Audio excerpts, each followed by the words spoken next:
പിതാവിന്റെയും പുത്രന്റെയും പരിശുദ്ധാത്മാവിന്റെയും നാമത്തിൽ ആമേൻ. അമ്മേ പരിശുദ്ധമേ, ദൈവമാതാവേ, കൃപാസനത്തിലൂടെ ഞങ്ങൾക്കും ഞങ്ങളുടെ ദേശത്തിനും അമ്മ മധ്യസ്ഥം തേടി തന്ന എല്ലാ അനുഗ്രഹങ്ങൾക്കും കൃപകൾക്കും ഞങ്ങളിപ്പോൾ ഹൃദയം നിറഞ്ഞ നന്ദി പറയുന്നു.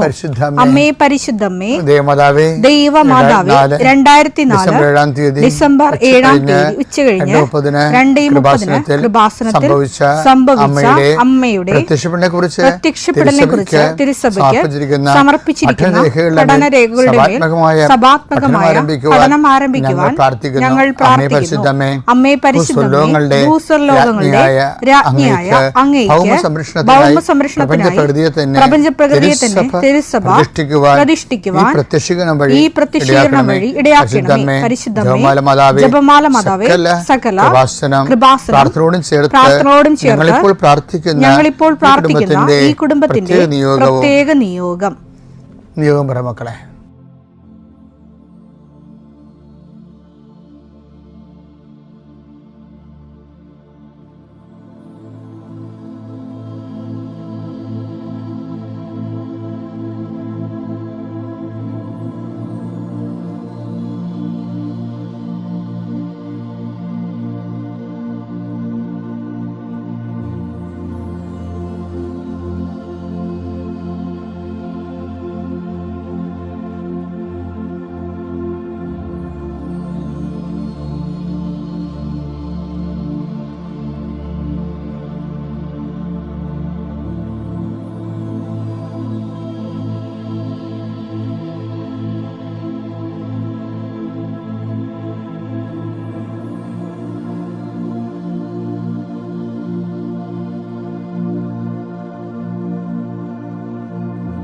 അമ്മയുടെ പ്രത്യക്ഷീകരണത്തിന്റെ ഈ അനുഗ്രഹവേളയിൽ ഞങ്ങൾക്ക് സാധിച്ചു തരുവാൻ കനിയണമേ. ആമേൻ. വിശ്വാസ പ്രമാണം. സർവശക്തനായ പിതാവും ആകാശത്തിന്റെയും ഭൂമിയുടെയും സൃഷ്ടാവുമായ ദൈവത്തിൽ ഞാൻ വിശ്വസിക്കുന്നു. അവിടുത്തെ ഏകപുത്രനും ഞങ്ങളുടെ കർത്താവുമായ ഈശോമിശിഹായിലും ഞാൻ വിശ്വസിക്കുന്നു. ഈ പുത്രൻ പരിശുദ്ധാത്മാവിനാൽ ഗർഭസ്ഥനായി കന്യകാമറിയത്തിൽ നിന്ന് പിറന്ന് പൊന്തിയോസ് പീലാത്തോസിന്റെ കാലത്ത് പീഡകൾ സഹിച്ച് കുരിശിൽ തറയ്ക്കപ്പെട്ട് മരിച്ച് അടക്കപ്പെട്ട് പാതാളങ്ങളിൽ ഇറങ്ങി മരിച്ചവരുടെ ഇടയിൽ നിന്ന് 3-ാം നാൾ ഉയർത്ത് സ്വർഗത്തിലേക്ക് എഴുന്നള്ളി സർവശക്തിയുള്ള പിതാവായ ദൈവത്തിന്റെ വലതുഭാഗത്തിരിക്കുന്നു. അവിടെ നിന്ന് ജീവിക്കുന്നവരെയും മരിച്ചവരെയും വിധിക്കുവാൻ വരുമെന്നും ഞാൻ വിശ്വസിക്കുന്നു. പരിശുദ്ധാത്മാവിലും ഞാൻ വിശ്വസിക്കുന്നു. വിശുദ്ധ കത്തോലിക്കാ സഭയിലും പുണ്യവാന്മാരുടെ ഐക്യത്തിലും പാപങ്ങളുടെ മോചനത്തിലും ശരീരത്തിന്റെ ഉയർപ്പിലും നിത്യമായ ജീവിതത്തിലും ഞാൻ വിശ്വസിക്കുന്നു. ആമേൻ. സ്വർഗ്ഗസ്ഥനായ ഞങ്ങളുടെ പിതാവേ, അങ്ങയുടെ നാമം പൂജിതമാകണമേ. അങ്ങയുടെ രാജ്യം വരണമേ. അങ്ങയുടെ തിരുമനസ് സ്വർഗത്തിലെ പോലെ ഭൂമിയിലും ആകണമേ. അന്നു വേണ്ടുന്ന ആഹാരം ഇന്ന് ഞങ്ങൾക്ക് തരണമേ. ഞങ്ങളോട് തെറ്റ് ചെയ്യുന്നവരോട് ഞങ്ങൾ ക്ഷമിക്കുന്നത് പോലെ ഞങ്ങളുടെ തെറ്റുകൾ ഞങ്ങളോടും ക്ഷമിക്കണമേ. ഞങ്ങളെ പ്രലോഭനത്തിൽ ഉൾപ്പെടുത്തരുതേ, തിന്മയിൽ ഞങ്ങൾ രക്ഷിക്കണമേ. ആമേൻ. നന്മ നിറഞ്ഞ മറിയമേ, സ്വസ്തി.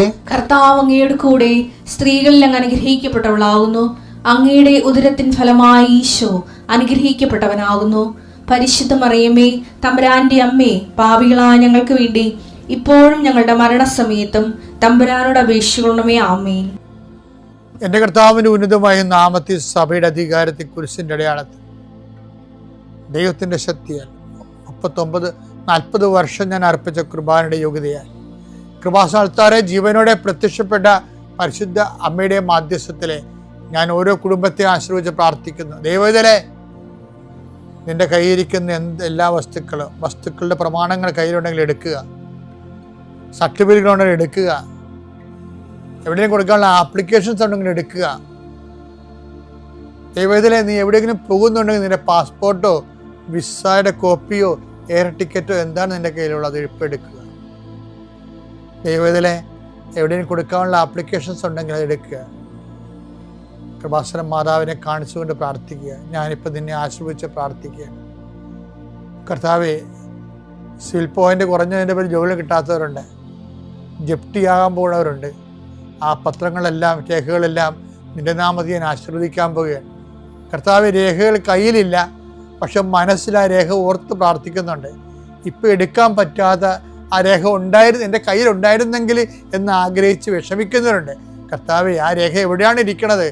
അവിടെ നിന്റെ തിരുമുറിവാകുന്ന വലത് കരുത്താൻ ആ രേഖയെ സ്പർശിക്കണമേ. മാതാവിൻ്റെ മധ്യസ്ഥത്തിൽ പ്രാർത്ഥിക്കുന്നു. അവരെന്താണ് ഉദ്ദേശിക്കുന്നത്? അതുകൊണ്ട് അത് നിറവേറാൻ കർത്താവ് അനുവദിക്കട്ടെ. കർത്താവ് ജോലി നഷ്ടപ്പെട്ടു പോരണവരെ, ഉപേക്ഷിച്ച് പോണവരെ, ആ രാജ്യത്ത് ജീവിക്കാൻ പറ്റാതെ പോണവരെ, പരീക്ഷയെ ഒരുങ്ങിക്കൊണ്ടിരിക്കുന്ന മക്കളെ, പരീക്ഷയുടെ ഹോൾ ടിക്കറ്റ് കയ്യിലുണ്ടെങ്കിൽ മക്കൾ എടുക്കുക. അല്ലെങ്കിൽ നിങ്ങളത് മനസ്സിൽ ഓർക്കുക. പഠിക്കാൻ പറ്റാത്ത വിഷയങ്ങളുണ്ടെങ്കിൽ ലാപ്ടോപ്പ് എടുത്ത് കയ്യിൽ വെക്കുക. അച്ഛനാ ഈ നിമിഷം ആശീർവദിക്കുന്ന എൻ്റെ കർത്താവിൻ്റെ ഉന്നതമായ നാമത്തിൽ, സഭയുടെ അധികാരത്തിൽ, പുരുഷൻ്റെ അടയാളത്തിൽ, ദൈവത്തിൻ്റെ ശക്തിയാൽ നിൻ്റെ എല്ലാ ജീവിത തടസ്സങ്ങളെയും, നീ ആഴ്ച നേരിടാൻ പോകുന്ന മുഴുവൻ ദോഷങ്ങളെ ഈശോനാമത്തെ ബന്ധിക്കുന്നു. പിതാപുത്രനും പരിശുദ്ധാത്മാവിനെ നീക്കുവാമേ. ഐസയ 53:4 അവൻ നിന്ദിക്കപ്പെട്ടു, നാം അവനെ ബഹുമാനിച്ചതുമില്ല. നമ്മുടെ വേദനകളാണ് യഥാർത്ഥത്തിൽ അവൻ വഹിച്ചത്, നമ്മുടെ ദുഃഖങ്ങളാണ് അവൻ ചുമന്നത്. എന്ത് വിഷയം വെച്ച് കഴിഞ്ഞാല്, ഈ ക്രിസ്തുവിൻ്റെ മിശിഹ എന്ന രീതിയിൽ സഹനദാസൻ എന്ന ക്രിസ്തുവിൻ്റെ ദൗത്യ നിർവഹണത്തെക്കുറിച്ച് ഐസയ 700 കൊല്ലം മുമ്പ് നടത്തിയ ഒരു പ്രവചനമാണിത്. അവൻ വഹിച്ചത് കുരിശായി മുറുക്കിയുടെ മരത്തിലാൽ മുറിവായി അവൻ വഹിച്ചത് നമ്മുടെ പാപങ്ങളാണ്, നമ്മുടെ വേദനകളാണ്. പിന്നെ ദൈവത്തിലെ അതുപോലെ തന്നെ പ്രധാനപ്പെട്ടതാണ്.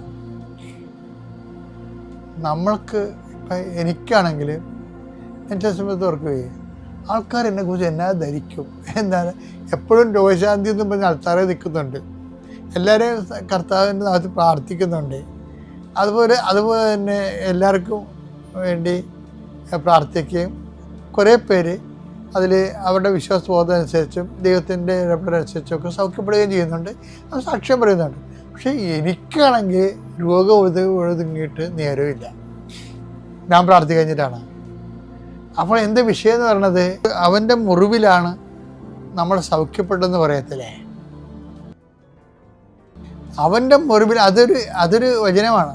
യെശയ്യാ 53:5 അവന്റെ മേലുള്ള ശിക്ഷ നമുക്ക് രക്ഷ നൽകി. അവന്റെ ക്ഷതങ്ങളാൽ നാം സൗഖ്യം പ്രാപിച്ചു. നമ്മൾ സൗഖ്യം പ്രാപിച്ചു. ഇത് തന്നെ ഇതിൽ നമ്മുടെ 1:10-2:24 1:10-2:24 നമ്മുടെ പാപങ്ങൾ സ്വന്തം ശരീരത്തിൽ വഹിച്ചുകൊണ്ട് അവൻ കുരിശിലേറി. അത് നാം പാപത്തിന് മരിച്ച് നീതിക്കായി ജീവിക്കേണ്ടതിനാണ്. അവന്റെ മുറിവിനാൽ നിങ്ങൾ സൗഖ്യമുള്ളവരാക്കപ്പെട്ടിരിക്കുന്നു. അതാണ് അപ്പം അവന്റെ മുറിവിലാണ് സൗഖ്യം. ഞാൻ ചില സമയത്ത് ഓർക്കും, എന്തുകൊണ്ടാണ് ഇപ്പം എനിക്ക് കിഡ്നി ഡിസീസ് ഉണ്ട്, ഒന്നില്ലെങ്കിൽ ഒരു കാലിലൊരു വ്രണം ഉണ്ടായിട്ട് ഇപ്പോൾ 1.5 മാസമായി, ഓർക്കണില്ല. രാത്രി ആകുമ്പോൾ കുളിരൊക്കെ ചെയ്യും. അപ്പം ഞാൻ ദൈവത്തോട് ചോദിച്ചിട്ടില്ല എന്തുകൊണ്ടാണ് ഇങ്ങനെ സംഭവിക്കണമെന്ന്. മരുന്ന് കഴിച്ചിട്ടും അതിൻ്റെ വലിയ ഗുണങ്ങളൊന്നുമില്ല. ആ വേദനയും രോഗവും നീർക്കെട്ടലൊക്കെ അങ്ങനെ കഴിഞ്ഞിട്ട് പോകും. അപ്പോൾ നിങ്ങൾക്ക് ഇത് മാത്രമേ ഉള്ളൂ. അങ്ങനെയല്ല, ആൾക്കാർ നിന്നിട്ടുള്ള എല്ലാ കാര്യങ്ങളിലും എപ്പോഴും പലതരത്തിലുള്ള ശരീരവേദനയും പനിയും ഉറക്കമില്ലായ്മയൊക്കെ വരും. ഇതിൻ്റെ വിഷയം എന്ന് പറയണത് പലപ്പോഴും ഈ വൂണ്ടഡ് ഹീലർ എന്ന് പറഞ്ഞൊരു കോൺസെപ്റ്റ് ഉണ്ട്. അതിൽ നിന്ന് എടുത്തതാണ്. എന്ന് വെച്ചാൽ നമ്മൾ അതിൻ്റെ പേയ്മെൻറ്റ് നടത്തണം. ക്രിസ്തുവിൻ്റെ എല്ലാ കാര്യം നമ്മളെ ആക്ച്വലായിട്ട് നമ്മൾ എന്താ സംഭവിക്കണത്, നമ്മളെ വിശ്വാസത്തിൽ മഹാരഹസ്യങ്ങൾ പ്രഖ്യാപിക്കുക എന്ന് പറയുമ്പോൾ നമ്മൾ അവൻ്റെ മരണം ഞങ്ങൾ വിശ്വസിക്കും. മരണം ഞങ്ങൾ പ്രഖ്യാപിക്കുന്നു എന്നല്ലേ പറയണത്. നമ്മൾ കുർബാനയ്ക്ക് എത്രയോ പ്രാവശ്യമാണ് നമ്മൾ മരണം പ്രഖ്യാപിക്കണം. വരെ അറിഞ്ഞിട്ട് പറയണതാണ്. മരണം പ്രഖ്യാപിക്കണത് എങ്ങനെയാണ്? അവൻ്റെ മുറിവ് നമ്മൾ ഏറ്റെടുക്കുമ്പോഴാണ് അവൻ്റെ മരണം നമ്മുടെ ശരീരത്തിൽ പ്രഖ്യാപിക്കണത്. അത് ക്രിസ്ത്യാനി കറക്റ്റായിട്ട് മനസ്സിലാക്കണം. ആ വിഷയം നമ്മൾ മുറിവ് സുഖപ്പെടുത്താനാണ് അവനെ എപ്പോഴും ഉപയോഗിച്ചുകൊണ്ടിരിക്കുന്നത്. പക്ഷെ അതല്ല വിഷയം.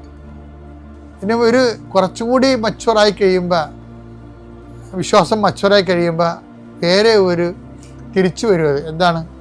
അവൻ്റെ മുറിവ് നമ്മൾ ഏറ്റെടുക്കേണ്ടി വരും. അങ്ങനെ അവൻ്റെ മരണം പ്രഖ്യാപിക്കുക എന്ന് പറയും. എന്താണ്? അവൻ എനിക്ക് വേണ്ടി മരിച്ചുവെന്ന് ഞാൻ പ്രഖ്യാപിക്കണേ. അപ്പോൾ ആ പ്രഖ്യാപിക്കുമ്പോൾ അവൻ ആ മരണം നമ്മുടെ ശരീരത്തിൽ സംഭവിക്കുക. 2:4 യേശുവിന്റെ ജീവൻ ഞങ്ങളുടെ ശരീരത്തിൽ പ്രത്യക്ഷമാകുന്നതിന് അവിടുത്തെ മരണം ഞങ്ങൾ എല്ലായ്പ്പോഴും ശരീരത്തിൽ സംവഹിക്കുന്നു. ഈ പൗലോസ് അപ്പോസ്തലന് ഗ്യാസ്ട്രിക് അൾസർ ആയിരുന്നു, കുടലിൽ പുണ്ണായിരുന്നു എന്നാണ് അദ്ദേഹത്തിന്റെ ജീവിതമാര് പറയണത്. അപ്പം അതിനെക്കുറിച്ച് അദ്ദേഹം പറയണത് എന്താണ്? ഞാൻ അദ്ദേഹത്തിൻ്റെ ക്രിസ്തുവിൻ്റെ മരണം സംവഹിക്കുന്നു. അതാണ് വിഷയം. പീഡാനുഭവ കാലത്ത് കുറച്ച് വിവരമുള്ള ക്രൈസ്തവരാകാൻ നോക്കണം നമ്മളെ. അല്ലാതെ കുരിശിൻ്റെ വഴി നടത്തി പാട്ടും പാടി ഓരോരോ വിഷയം വരുമ്പോൾ കന്നേ കാളെന്ന് പറഞ്ഞ് നിരയും വിളിച്ച് മാതാവിനെപ്പോലെ ഹൃദയത്തിൽ സംഗ്രഹിച്ചിട്ട് കർത്താവിൻ്റെ മരണം ഞാൻ എൻ്റെ ശരീരത്തിൽ, അവൻ്റെ ജീവൻ എന്നിൽ പ്രത്യക്ഷമാകാൻ വേണ്ടി അവൻ്റെ മരണത്തെ ഞങ്ങൾ സംവഹിക്കുകയാണ് ചെയ്യുന്നത്. അതാണ് അപ്പോസ്തലിക പാരമ്പര്യം എന്ന് പറയണത്. നമ്മൾ അപ്പോസ്തലിക ചർച്ച എന്ന് സഭയെന്ന് പറയുമ്പോൾ അപ്പോസ്തലിക പാരമ്പര്യത്തിലുള്ള സഭയാണ് നമ്മൾ.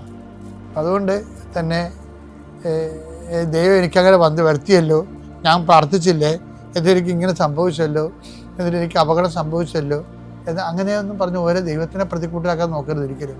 വേദപാഠം എന്ന് പറഞ്ഞാൽ നമ്മൾ പണ്ട് പഠിച്ചത് മാത്രമല്ല, അത് ടെക്സ്റ്റ് ബുക്കുകളാണ്. ജീവിതമാണ് ജീവിത അനുഭവങ്ങളാണ് വേദപാഠം എന്ന് പറയുന്നത്.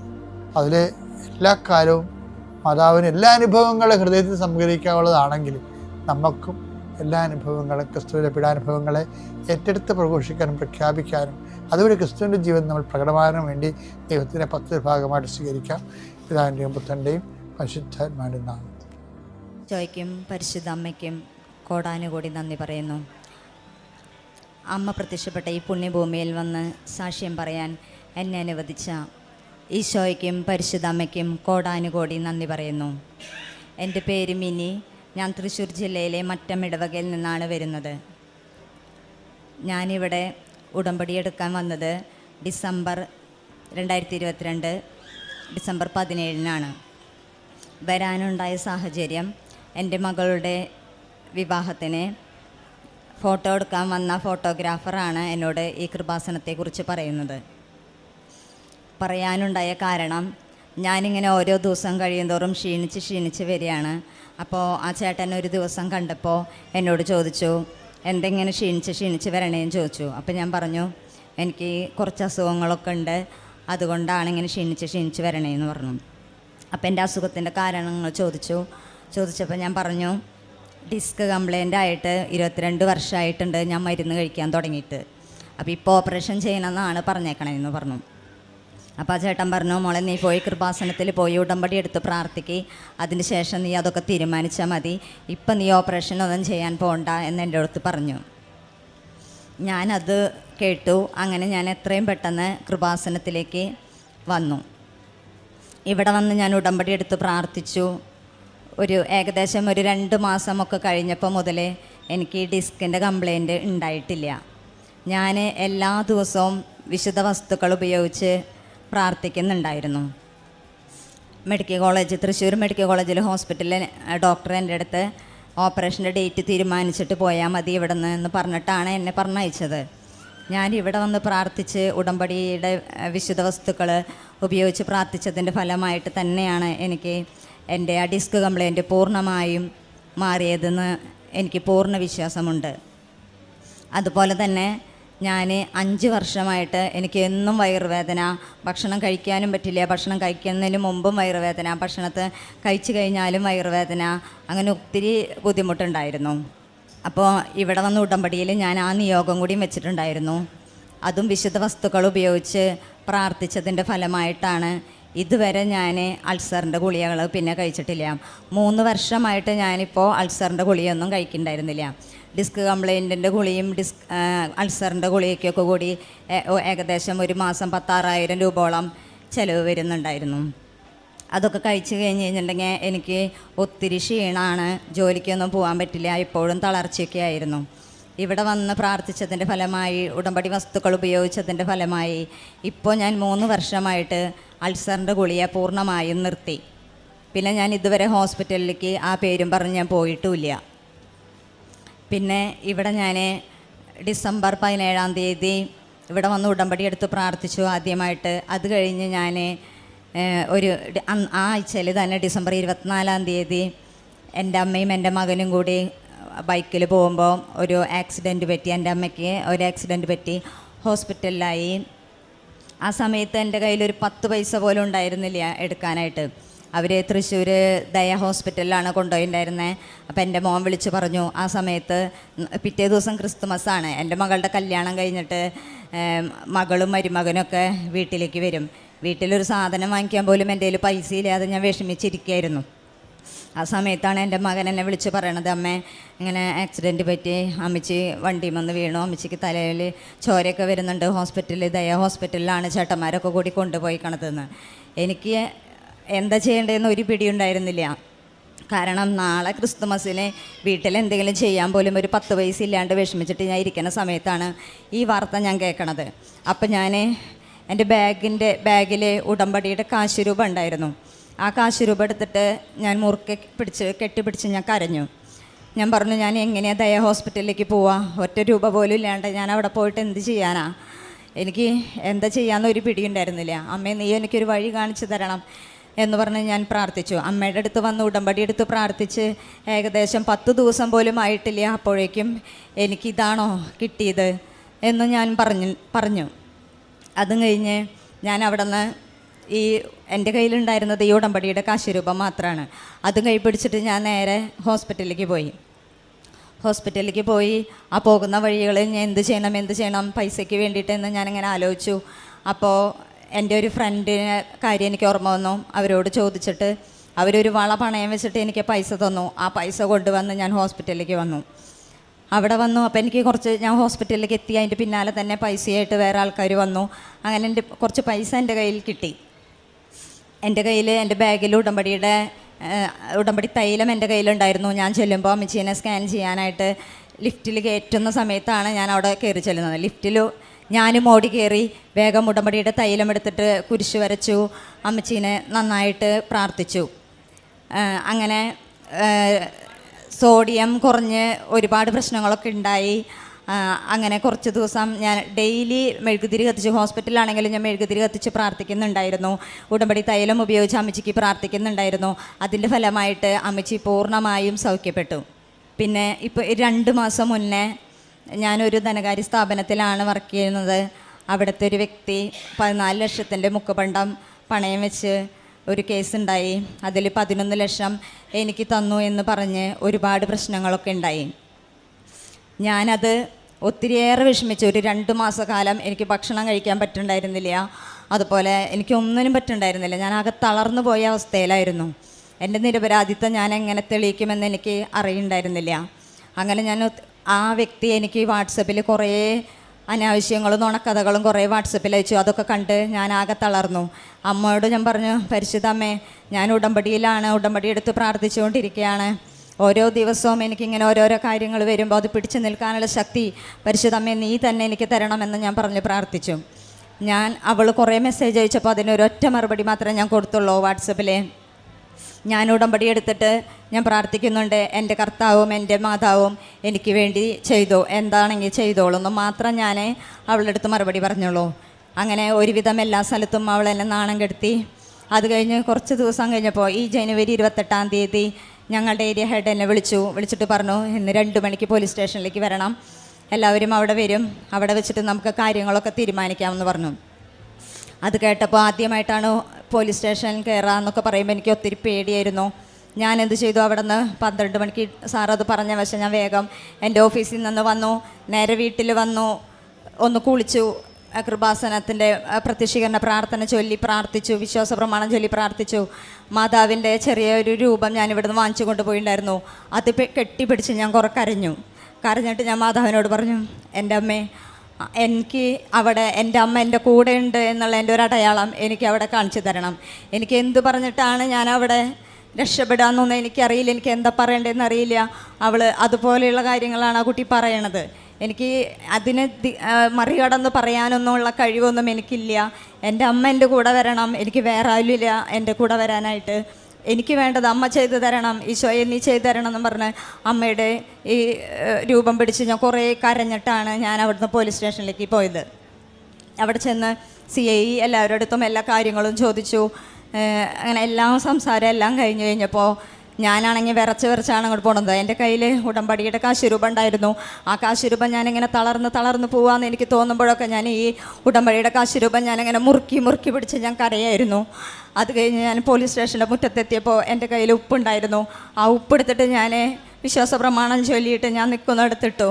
എന്നിട്ട് ഞാൻ അമ്മയോട് പറഞ്ഞു, അമ്മേ നീ മാത്രമുള്ളൂ എനിക്ക് ആവശ്യമുള്ളത് തക്ക സമയത്ത് എനിക്ക് അനുഗ്രഹിക്കണം. എനിക്ക് അവിടെ എന്താ പറയണ്ടേന്നൊന്നും എനിക്കറിയില്ല. അമ്മ എന്നോട് സംസാരിക്കണം, എനിക്ക് വേണ്ടി അമ്മ സംസാരിക്കണം എന്നൊക്കെ പറഞ്ഞ് ഞാൻ ഒത്തിരിയേറെ പോലീസ് സ്റ്റേഷൻ്റെ മുറ്റത്ത് നിന്ന് പ്രാർത്ഥിച്ചു. കുറേ ഞാൻ കരഞ്ഞു. അത് കഴിഞ്ഞ് എല്ലാവരോടും സംസാരിച്ചു. എല്ലാ സംസാരങ്ങളും കഴിഞ്ഞ് എന്നെ വിളിച്ച് എന്നോട് ചോദിച്ചപ്പോൾ ഞാൻ പറഞ്ഞു, ഈ സംഭവം നടന്നു കഴിഞ്ഞിട്ട് നമുക്ക് ഒരു കാരണവശാലും ക്യാഷായിട്ട് ട്രാൻസാക്ഷൻ ചെയ്യാൻ പറ്റില്ല, അക്കൗണ്ടിലേക്ക് വേണം ട്രാൻസാക്ഷൻ ചെയ്യാനായിട്ട്. ഏതെങ്കിലും ഒരു ട്രാൻസാക്ഷൻ എൻ്റെ അക്കൗണ്ടിലേക്ക് വന്നതിൻ്റെ സ്ക്രീൻഷോട്ട് ഉണ്ടെങ്കിൽ അതൊന്ന് നിങ്ങൾക്ക് തന്ന് സത്യം തെളിയിക്കാൻ പറ്റുമോയെന്നും ചോദിച്ചു. അത്രമാത്രമാണ് എനിക്ക് പറയാൻ പറ്റുള്ളൂ.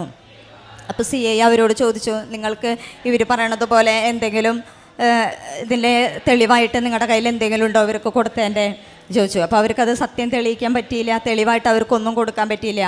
CI പറഞ്ഞു, ഇവിടെ നിങ്ങൾ ചെയ്തതിൻ്റെ എല്ലാതും ദൃശ്യങ്ങളെല്ലാം ക്യാമറയിൽ ഞങ്ങൾക്കെല്ലാം കിട്ടിയിട്ടുണ്ട്, നിങ്ങൾ ഒറ്റയ്ക്ക് തന്നെയാണ് ഈ കാര്യങ്ങളൊക്കെ ചെയ്തതെന്നൊക്കെ ഞങ്ങൾ ഹെഡ് ഓഫീസ് മുഖേന ഇതിൻ്റെ വീഡിയോ ദൃശ്യങ്ങളൊക്കെ ഞങ്ങൾക്ക് കിട്ടിയിട്ടുണ്ട്. നിങ്ങൾ എന്നോട് പറഞ്ഞു, നിങ്ങൾ നിങ്ങളുടെ വീട്ടിലേക്ക് പോയിക്കോ, നിങ്ങളുടെ പേരിൽ ഇവിടെ ഒരു കേസുമില്ല, ഒരു പ്രശ്നവുമില്ല, ഒന്നുമില്ല, ഇവിടെ ഇതിൻ്റെ എല്ലാ കാര്യങ്ങളും സത്യങ്ങളും ഞങ്ങൾക്കിവിടെ മനസ്സിലായിട്ടുണ്ട്, നിങ്ങളൊന്നും വിഷമിക്കേണ്ട, നിങ്ങൾ പോയിക്കോ എന്ന് പറഞ്ഞു.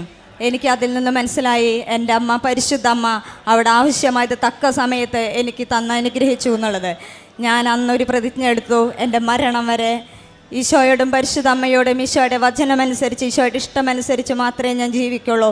ഈശോയ്ക്ക് ഇഷ്ടമില്ലാത്ത ഒരു കാര്യവും ഞാൻ എൻ്റെ മരണം വരെ ചെയ്യാൻ ഞാൻ ഇനി മേലാൽ ചെയ്യില്ല എന്നും ഞാൻ അവിടെ വെച്ചിട്ടൊരു പ്രതിജ്ഞ എടുത്തു. അങ്ങനെ ഞാൻ വളരെ സന്തോഷത്തോടു കൂടി എൻ്റെ വീട്ടിലേക്ക് പോയി. ഞാൻ ആ മകൾക്ക് വേണ്ടി വീട്ടിൽ ചെന്നിട്ട് എൻ്റെ മകൾക്ക് വേണ്ടി കരഞ്ഞ് ഞാൻ പ്രാർത്ഥിച്ചു. എനിക്ക് ഇന്ന് ഈ നേരം വരെയും ആ മകളോട് ഒരു കടുക് മണിക്ക് പോലും വെറുപ്പോ വിദ്വേഷമോ ഇല്ല. എല്ലാ തരത്തിലും ഞാൻ അവൾക്കും അവളുടെ ആ കുടുംബത്തിനും വേണ്ടിയിട്ട് ഞാൻ ഒത്തിരിയേറെ പ്രാർത്ഥിക്കുന്നുണ്ട്. അങ്ങനെ എൻ്റെ പരിശുദ്ധ അമ്മ എനിക്ക് വലിയൊരു സത്യം വെളിപ്പെടുത്തി തന്നു. പരിശുദ്ധ അമ്മ എനിക്ക് വേണ്ടി വലിയ കാര്യമാണ് ചെയ്തതെന്നുള്ളത് എനിക്ക് ഒത്തിരി ബോധ്യപ്പെട്ടു. അങ്ങനെ ചെറുതും വലുതുമായ ഒരുപാട് കാര്യങ്ങൾ പരിശുദ്ധ അമ്മ എനിക്ക് ചെയ്തു തന്നിട്ടുണ്ട്. എൻ്റെ പ്രേക്ഷിത പ്രവർത്തനമായിട്ട് ഞാൻ കൃപാസനത്തിൻ്റെ പത്രം അവിടെ ബസ് സ്റ്റാൻഡുകളിലും വീടുകളിലുമൊക്കെ ഞാൻ കൊടുക്കാറുണ്ട്. അത് കൊടുക്കുന്നതിന് മുമ്പ് ഒത്തിരിയേറെ ഞാനിത് കൊടുക്കുന്ന വ്യക്തികൾക്ക് അവരുടെ കുടുംബങ്ങളിൽ അവരുടെ എല്ലാവിധ ആവശ്യങ്ങളും നിയോഗങ്ങളും പ്രശ്നങ്ങളും ഒക്കെ ഞാൻ ഈശോയോട് പറഞ്ഞ് പ്രാർത്ഥിച്ച്, പരിശുദ്ധ അമ്മ ആവശ്യമായത് ഈശോയെ നീ ആവശ്യമായത് അവർക്ക് നൽകി അവരുടെ കുടുംബത്തെ അമ്മയുടെ പ്രത്യക്ഷീകരണത്തിൻ്റെ സാക്ഷിയാക്കി ഈ ഓരോ വ്യക്തികളെയും ഉയർത്തണമേ എന്ന് പറഞ്ഞിട്ടാണ് ഞാൻ ഈ കൃപാസനത്തിൻ്റെ പത്രം അവർക്കൊക്കെ കൊടുക്കാറ്. കൊടുക്കുമ്പോൾ ഞാൻ എനിക്ക് കിട്ടിയ അത്ഭുതങ്ങളും എനിക്ക് കിട്ടിയ അടയാളങ്ങളുമെല്ലാം ഞാൻ അവരുടെ അടുത്ത് പറയാൻ പറ്റാവുന്നവരുടെ അടുത്തൊക്കെ പറഞ്ഞ് ദൈവത്തെ മഹത്വപ്പെടുത്താൻ ഞാൻ ശ്രമിക്കാറുണ്ട്. അതുപോലെ തന്നെ രോഗികളായ മക്കളെ ചെന്ന് കാണാനും അവർക്ക് എന്നാൽ കഴിയുന്ന വിധത്തിൽ മരുന്നുകൾ വാങ്ങാൻ പൈസ കൊടുക്കാനും ഒക്കെ ഞാൻ ശ്രമിക്കാറുണ്ട്. ഇപ്പോൾ എൻ്റെ ആത്മീയ ജീവിതത്തിലാണെങ്കിൽ എനിക്ക് മുമ്പ് പ്രാർത്ഥിക്കും, കുർബാനയ്ക്ക് പോവും, അതൊക്കെ ഒരു ലിമിറ്റ്, അത് കൂടുതലായി കഴിഞ്ഞാൽ കുഴപ്പമെന്നാണ് എൻ്റെ വിചാരമായിരുന്നത്. പക്ഷേ ഇങ്ങനെ ഓരോരോ അനുഭവങ്ങളും എനിക്ക് ഉടമ്പടിയിലൂടെ കിട്ടി. പരിശുദ്ധ അമ്മ ഈശോയും എൻ്റെ കൂടെ നിന്നുകൊണ്ട് എനിക്ക് വേണ്ട എല്ലാ കാര്യങ്ങളും ചെയ്തു തന്ന് എവിടെയും എന്നെ നാണം കെടുത്താതെ എൻ്റെ കൂടെ നിന്ന് വലിയ കാര്യങ്ങൾ ചെയ്യുന്ന പരിശുദ്ധ അമ്മയ്ക്കും ഈശോയ്ക്കും ഞാൻ ഒരിക്കലും തീരാത്ത നന്ദി പറയാണ്. കുർബാന ഞാൻ ഇപ്പോൾ ദിവസം കുർബാനയ്ക്ക് പോകാൻ പറ്റാറില്ല. ഞായറാഴ്ചകളിൽ ഞാൻ കുർബാന കാണാറുണ്ട്. അതുപോലെ തന്നെ കുമ്പസാരം 2 ആഴ്ച കൂടുമ്പോൾ കുമ്പസാരിക്കാറുണ്ട്. വീട്ടിൽ കുടുംബ പ്രാർത്ഥനയാണെങ്കിലും ഞാൻ മുടക്കാറില്ല. എല്ലാ ദിവസവും കുടുംബ പ്രാർത്ഥന ചൊല്ലാറുണ്ട്. അത് കുടുംബ പ്രാർത്ഥന ചൊല്ലി കഴിയുമ്പോൾ ഞാൻ മറ്റുള്ളവർക്ക് വേണ്ടിയിട്ട് അവരുടെ ആവശ്യങ്ങൾ എൻ്റെ സ്വന്തം ആവശ്യങ്ങളാണെന്ന് മനസ്സിലാക്കിക്കൊണ്ട് അതേ തീക്ഷ്ണതയോട് കൂടിയിട്ട് മറ്റുള്ളവരുടെ ഓരോ കാര്യങ്ങൾക്കും വേണ്ടിയിട്ട് പ്രാർത്ഥിക്കാറുണ്ട് ഞാൻ. അങ്ങനെ ഒത്തിരിയേറെ എൻ്റെ ആത്മീയ ജീവിതത്തിൽ ഒത്തിരിയേറെ മാറ്റങ്ങൾ വന്നിട്ടുണ്ട്. ഇതൊക്കെ ചെയ്തു തന്ന പരിശുദ്ധമ്മയ്ക്ക് കോടാനുകോടി നന്ദി പറയുന്നു. അവൻ ആറ്റുതീരത്ത് നട്ട മരം പോലെയാണ്. അത് വെള്ളത്തിലേക്ക് വേരൂന്നിരിക്കുന്നു. അത് വേനൽക്കാലത്തെ ഭയപ്പെടുന്നില്ല. അതിൻ്റെ ഇലകൾ എന്നും പച്ചയാണ്. വരൾച്ചയുടെ കാലത്തും അതിന് ഉത്കണ്ഠയില്ല. അത് ഫലം നൽകിക്കൊണ്ടേയിരിക്കും. ജെറമ്യാ പ്രവാചകൻ്റെ പുസ്തകം 17-ാം അധ്യായം 8-ാമത്തെ വചനം. ജലസ്രോതസ്സിനരികിൽ നട്ടിരിക്കുന്ന ഒരു മരം പോലെയാണ് ദൈവത്തിൽ വിശ്വാസം അർപ്പിക്കുന്ന വ്യക്തികൾ, പ്രത്യേകിച്ചും ഉടമ്പടി മക്കൾ. ദൈവത്തിൽ ആശ്രയിക്കുന്നവർക്ക് എത്ര കഠിനമായാലും ഉള്ളിൽ സ്ഥിരതയും സമാധാനവുമാണ്. ഒരുപക്ഷെ സാമ്പത്തിക ബുദ്ധിമുട്ടുകളാവാം, ജോലിയിലുള്ള പ്രതിബന്ധങ്ങളാവാം, കഷ്ടതകളാവാം, കടബാധ്യതയാവാം. ഇവയെല്ലാം ഒരുപക്ഷെ നമ്മുടെ ജീവിതത്തിൽ ചൂടും വരൾച്ചയുമാവാം. ഉടമ്പടിയിലൂടെ ദൈവത്തിൽ ആശ്രയിക്കുമ്പോൾ പ്രതീക്ഷ നഷ്ടപ്പെടാതെ വിശ്വാസത്തോടെ മുന്നോട്ട് പോകാനുള്ള ശക്തി ലഭിക്കുന്നു എന്നാണ് ഓരോ സാക്ഷ്യവും നമുക്ക് വെളിപ്പെടുത്തി തരുന്നത്. ജലത്തിനരികെ നട്ടവൃക്ഷം പോലെ ദൈവത്തിൽ വിശ്വാസമുള്ള ഉടമ്പടി ജീവിതം നയിക്കുന്ന മക്കൾ എപ്പോഴും ദൈവകൃപയുടെ ജലസ്രോതസ്സിനോട് ബന്ധപ്പെട്ട് നിൽക്കുന്നവരാണ്. ചൂട് വന്നാലും ഭയപ്പെടില്ല. ജീവിതത്തിലെ പരീക്ഷണങ്ങളിലും ദുഃഖങ്ങളിലും വരാം. എന്നാൽ ദൈവത്തിൽ ഉറച്ച വിശ്വാസത്തിൽ അവർ തളരുകയില്ല. പരിശുദ്ധ അമ്മ, കൃപാസനം അമ്മ ദൈവത്തിൽ പൂർണ്ണമായി വിശ്വസിച്ചു. പരിശുദ്ധ അമ്മ ദൈവകൃപയുടെ ജലസ്രോതസ്സിൽ വേരുറച്ച അമ്മയാണ്. പരിശുദ്ധ അമ്മ ഇടപെടലിലൂടെയാണ് നമുക്ക് നമ്മുടെ ഉടമ്പടി ജീവിതത്തിൽ വിശ്വസ്തയോടെ ആത്മാർത്ഥതയോടെ മുന്നോട്ട് നയിക്കുവാൻ നമ്മെ കരം പിടിച്ച് നയിക്കുന്നത്. നമ്മളും പരിശുദ്ധ അമ്മയെപ്പോലെ ദൈവത്തിൽ വേരുറച്ച് ഭയമില്ലാതെ മുന്നോട്ട് ജീവിക്കാം. അങ്ങനെയുള്ളൊരു വലിയ സാക്ഷ്യമാണ് മിനി എന്ന മകൾ നമ്മളോട് സാക്ഷ്യപ്പെടുത്തിയത്. ആദ്യം പറഞ്ഞ 2 രോഗസൗഖ്യങ്ങളാണ്.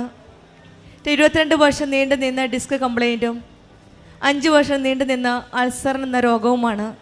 ഈശോയിലും അമ്മയിലും വിശ്വാസം അർപ്പിച്ച് ഈ മകൾ ഉടമ്പടി വസ്തുക്കൾ ഉപയോഗിച്ചാണ് പ്രാർത്ഥിച്ചത്. പല ട്രീറ്റ്മെൻറ്റ് ചെയ്തെങ്കിലും സർജറിക്ക് ഡേറ്റ് പോലും ഫിക്സ് ചെയ്തെങ്കിലും ഉടമ്പടി വസ്തുക്കളും പ്രാർത്ഥനകളും ഉടമ്പടി ജീവിതം വിശ്വസ്തയോടെ നയിച്ചതിലൂടെയുമാണ് ഈ മകൾക്ക് ഇന്ന് രോഗസൗഖ്യമായി കിട്ടി ഇന്ന് സാക്ഷ്യപ്പെടുത്തുവാനായിട്ട് പരിശുദ്ധമ്മയുടെ സന്നിധിയിൽ എത്തിയിരിക്കുന്നത്. പിന്നീട് വന്ന ഒരു വലിയൊരു പ്രതിസന്ധിയായിരുന്നു. 2 മാസം മുൻപ് ധനകാര്യ സ്ഥാപനത്തിൽ അസിസ്റ്റൻ്റ് മാനേജറായിട്ട് ജോലി ചെയ്യുന്ന ഈ മകൾക്ക് ഒരു പ്രത്യേക സാഹചര്യത്തിൽ ഒരു വലിയൊരു പ്രശ്നത്തിൽ ഇടപെട്ടു.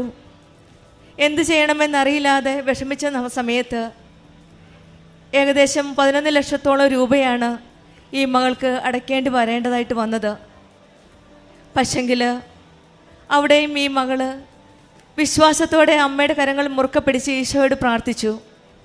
സത്യം പുറത്തു വരുവാനും പരിശുദ്ധ അമ്മയും ഈശോയും കൂടെ ഉണ്ടെന്നുള്ള പൂർണ്ണ വിശ്വാസത്തോടെയാണ് ഈ മകൾ പ്രാർത്ഥിച്ചത്. ഓരോ പ്രാവശ്യവും ഇൻവെസ്റ്റിഗേഷന് വന്നപ്പോഴും വിളിച്ചപ്പോഴും പ്രത്യക്ഷീകരണത്തിൻ്റെ സാക്ഷിയാക്കി എന്നെ മാറ്റണമേ എന്ന് പ്രാർത്ഥിച്ചുകൊണ്ട് ഈ മകൾ ഓരോ കാര്യത്തിനും സംസാരിക്കാൻ അറിയില്ല എന്ന് പറഞ്ഞ മകൾക്ക് ഈശോയും അമ്മയും കൂടെ നിന്ന് സംസാരിക്കാനുള്ള കഴിവ് കൊടുത്ത് അവരോട് നല്ല രീതിയിൽ എക്സ്പ്ലെയിൻ ചെയ്യുവാൻ സാധിച്ചു.